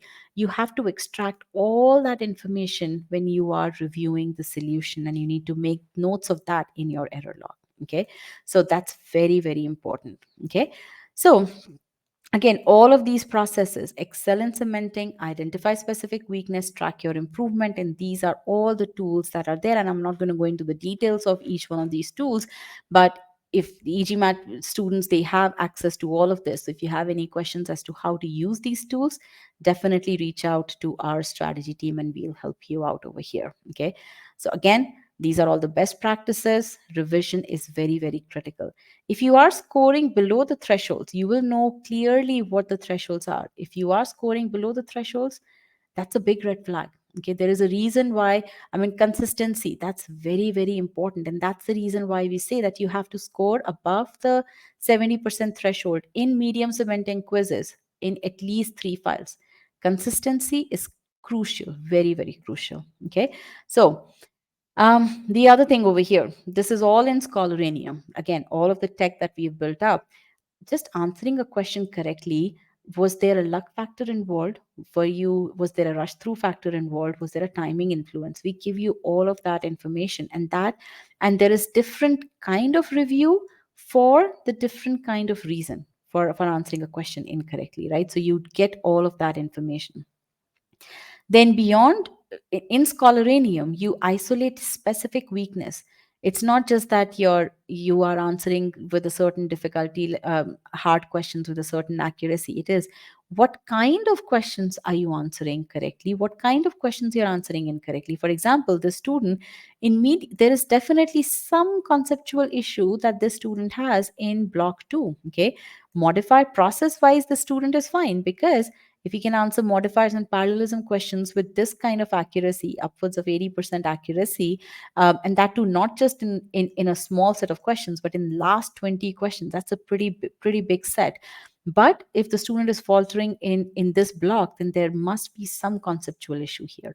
You get this kind of specific feedback for each and every section. Okay, and that's how you basically are able to hone into your weakness, and then do implement the corrective action. And that's where you basically then have sufficient number of questions such that you can do the revision, you can test yourself again, and then you see the improvement. And as your accuracy improves, because your accuracy is improving by applying the correct process, your time to answer questions is also going down. So accuracy and timing go hand in hand.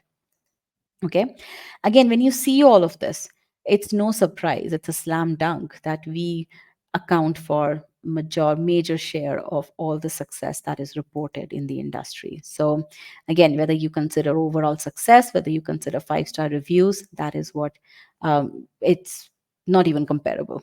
So again, you have the free trial. We will be launching the free trial for data insights as well. Right now you have CR, SC, you have quant courses as well. Next week you will see data insights as well. So that's about it. Now let me just change the view over here. You should be able to download the session PDF. Connect with me on LinkedIn. I would love to connect with you. If you have any questions, definitely you can reach out to me, and definitely let me know if you have any questions over here. Definitely rate the session and tell me, what did you give me some qualitative feedback here as well. I would definitely appreciate that, because I've been talking for quite some time. I believe this was a very nice session, but I would want to hear from you. What did you learn? How did the session go? What else would you like to see? Thank you, HR1.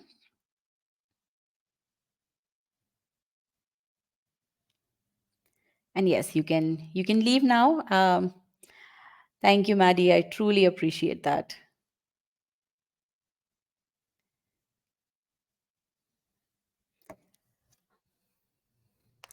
Specific session on boldface. Okay, surely we will. Thank you, Ajinkya. Thank you, Yuji. I hope I don't butcher any of the names. Uh, Indentation of sentence structure, Anirudh. Yes. It is the PDF. Jiang too. This one is is a PDF. Session PDF. You can just click on that. And then if you want to book a study plan call, you see it over here. You can click on that as well. Jaya Surya, yes. Yes, I mean, all of this is very, very doable. You just have to change your mindset. That's it. Anirudh, let me see your question. If I haven't been able to, okay. Anirudh is asking, I'm noticing a trend with today's session and mock test. I always seem to pick an answer which eventually ends up being the correct one, but something in the very last minute makes me change the option to something else. Is this a confidence issue? Happens 6 out of 10 times. Seems to be a very disturbing trend. Yes, Anirudh. Again, what I would suggest is write to our strategy team. Okay, maybe what you want to do is book book one hour session with our SMEs. Again, it's going to be a paid session, because so that we can look at why is it, so we can look at certain patterns. Okay, if you are not able to find patterns on your own utilizing the error log and the solutions, then definitely schedule a session with one of our SMEs so that we can help you out with that. Send us these 6 questions on which you did this, and then we'll look at it and we'll get back and we'll schedule a session with you. Again, it's going to be a paid session. This is something that requires, now you're asking what a private tutor does. So but definitely, if you have the tools at your disposal, Anirudh, if you look at the error log. Okay, fill up the error log for these 6 questions. Again, I'm taking you've said happens 6 out of 10 times. I'm taking that to mean that, let's say it has happened on 6 questions. Take those 6 questions and then fill the error log. If you're filling the error log correctly, you should be able to identify what's going on. Okay, that is something which I would say. Most likely what's going on is that you are second guessing yourself. You have probably not extracted all the aspects of the meaning. Third thing that could happen is that you are applying certain misconception with regards to a grammatical error, right? So those are things that you'll have to figure out. Does that help answer the question, Anirudh? Because this is definitely a problem. Okay. Um, okay, all right. So with this, I'm going to end this webinar.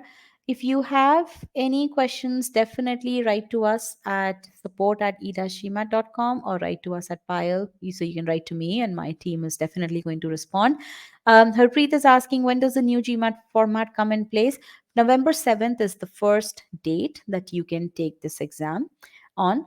You can already already schedule the exam. 29th August is when the dates when the registration for this exam started, GMAT focus. Okay, so definitely, and you have e-GMAT course already built up, so don't have to worry about finding the course. Any reason to pick focus? um it's a very interesting exam, frankly. I loved creating our course for data insights, and out of all the subsections, out of all the sections in verbal, sentence correction used to be my first love. Um, but when I looked at data insights, I would say I fell in love with data insights, and I would say I'm not going to miss sentence correction. It's that good. I mean, it's a very, very application oriented subsection, sorry, section, and it's easy to attempt. It's easy to master if you follow the process, and that's a very big if. You have to build those skills. Okay, the reason not to pick focus, because you guys have a choice. Okay, beyond next year, choice is not going to be there, right? Because most likely GMAT is going to be phased away from March onwards. Okay, March, April onwards. So beyond that, it's not going to be a choice. But if you have a choice, I would. It depends on your comfort level with SC. I would definitely say that. But if you have, I would strongly suggest taking both. Frankly, yeah. It's a very interesting section, data insights. Okay. Would universities next year prefer one format over the other? Absolutely not. The only reason why some universities are not taking that right now is to not create confusion in the minds of the applicants. Okay, so that's the only reason. So they want to just level the playing field and say, okay, let's just do GMAT. The other reason is that GMAT focus was not going to be ready till November 7th, right? So how do you deal with round one? So they didn't want to have round one people take GMAT and then round two people now take GMAT focus. So that's the only reason why some universities took a hard stance, so that there is clarity. Harpreet, that's what the messaging has been. Again, we don't have a firm date, but I'm pretty sure. But given that GMAT focus is now being has will be started in November 7th, given the kind of work that these guys have done, I believe that they just want to phase out the current GMAT with a certain. They don't just want to pull the plug, right? So yes, for a certain period of time they would have.